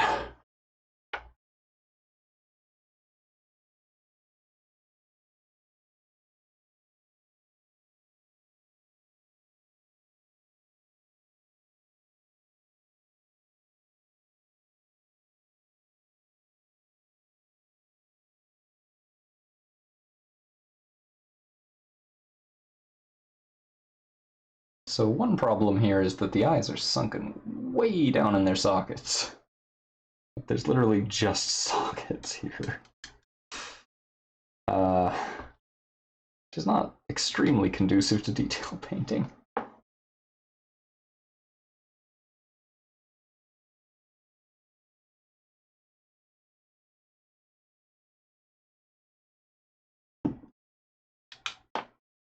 do still need just the teensiest little bit white dry brushing to the scientist's hair.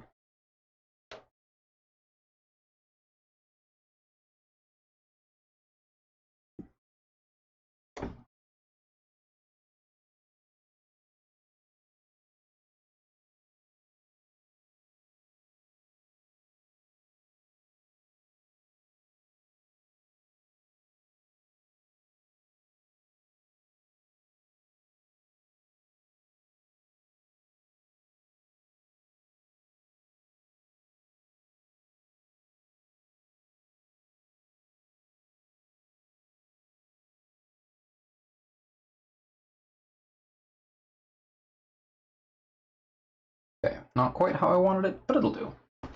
As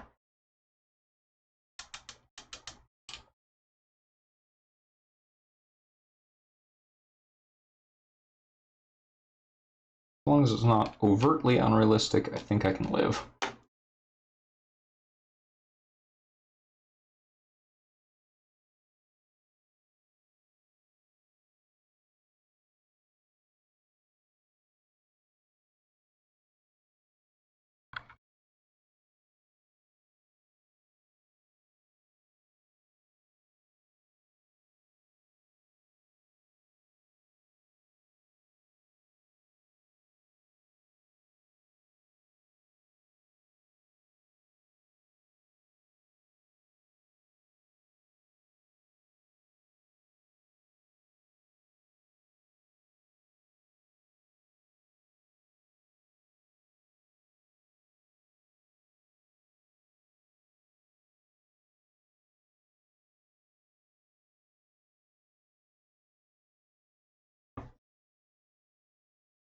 I'll have like a little combat scanner on his other arm.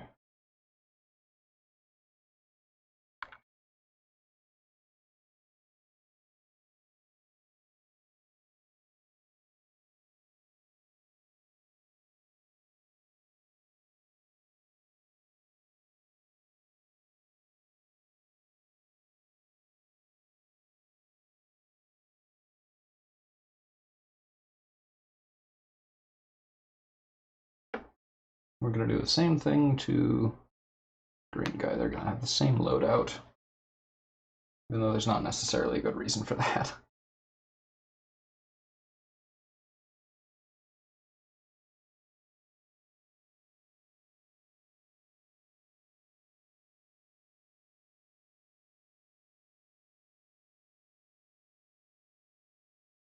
Haven't done much in the way of showing these guys off tonight, but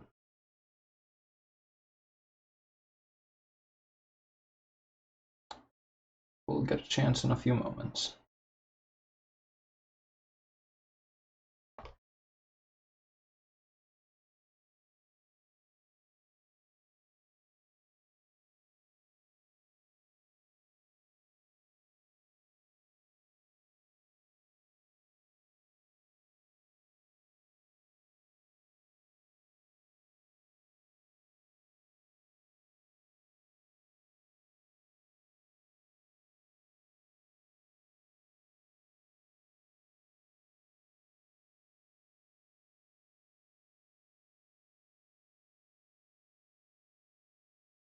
Okay. I think that's just about it. I think we're good. That is the end of the Battlestations project.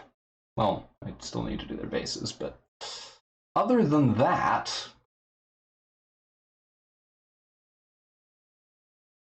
I think we're done.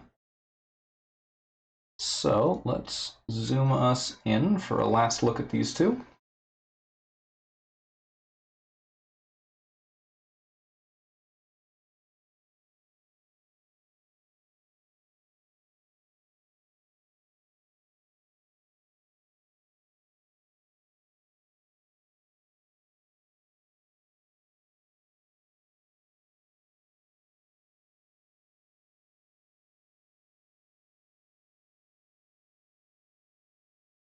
So there's our human scientist and our human pilot, who, despite the fact that you can't tell at all, was modeled directly on Buck Rogers. Not well, but, you know, I tried.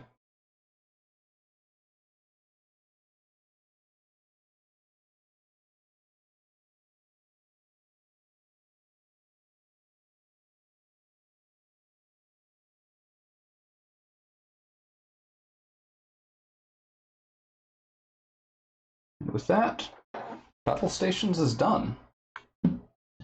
Those are our last 8. Tomorrow we'll be back with the Shifting Realms Dragon, which is currently at its first coat of primer drying. And then after that, we will either move away from mini painting altogether, or we'll take a crack at Mice and Mystics, barring another interesting project coming along in the meantime. There's also a very good chance that we will stop doing the Selfish Stream altogether after this week, but that's going to depend on some major life circumstance changes. We'll see. So, with that, I do need to get going, but have a great evening, everybody.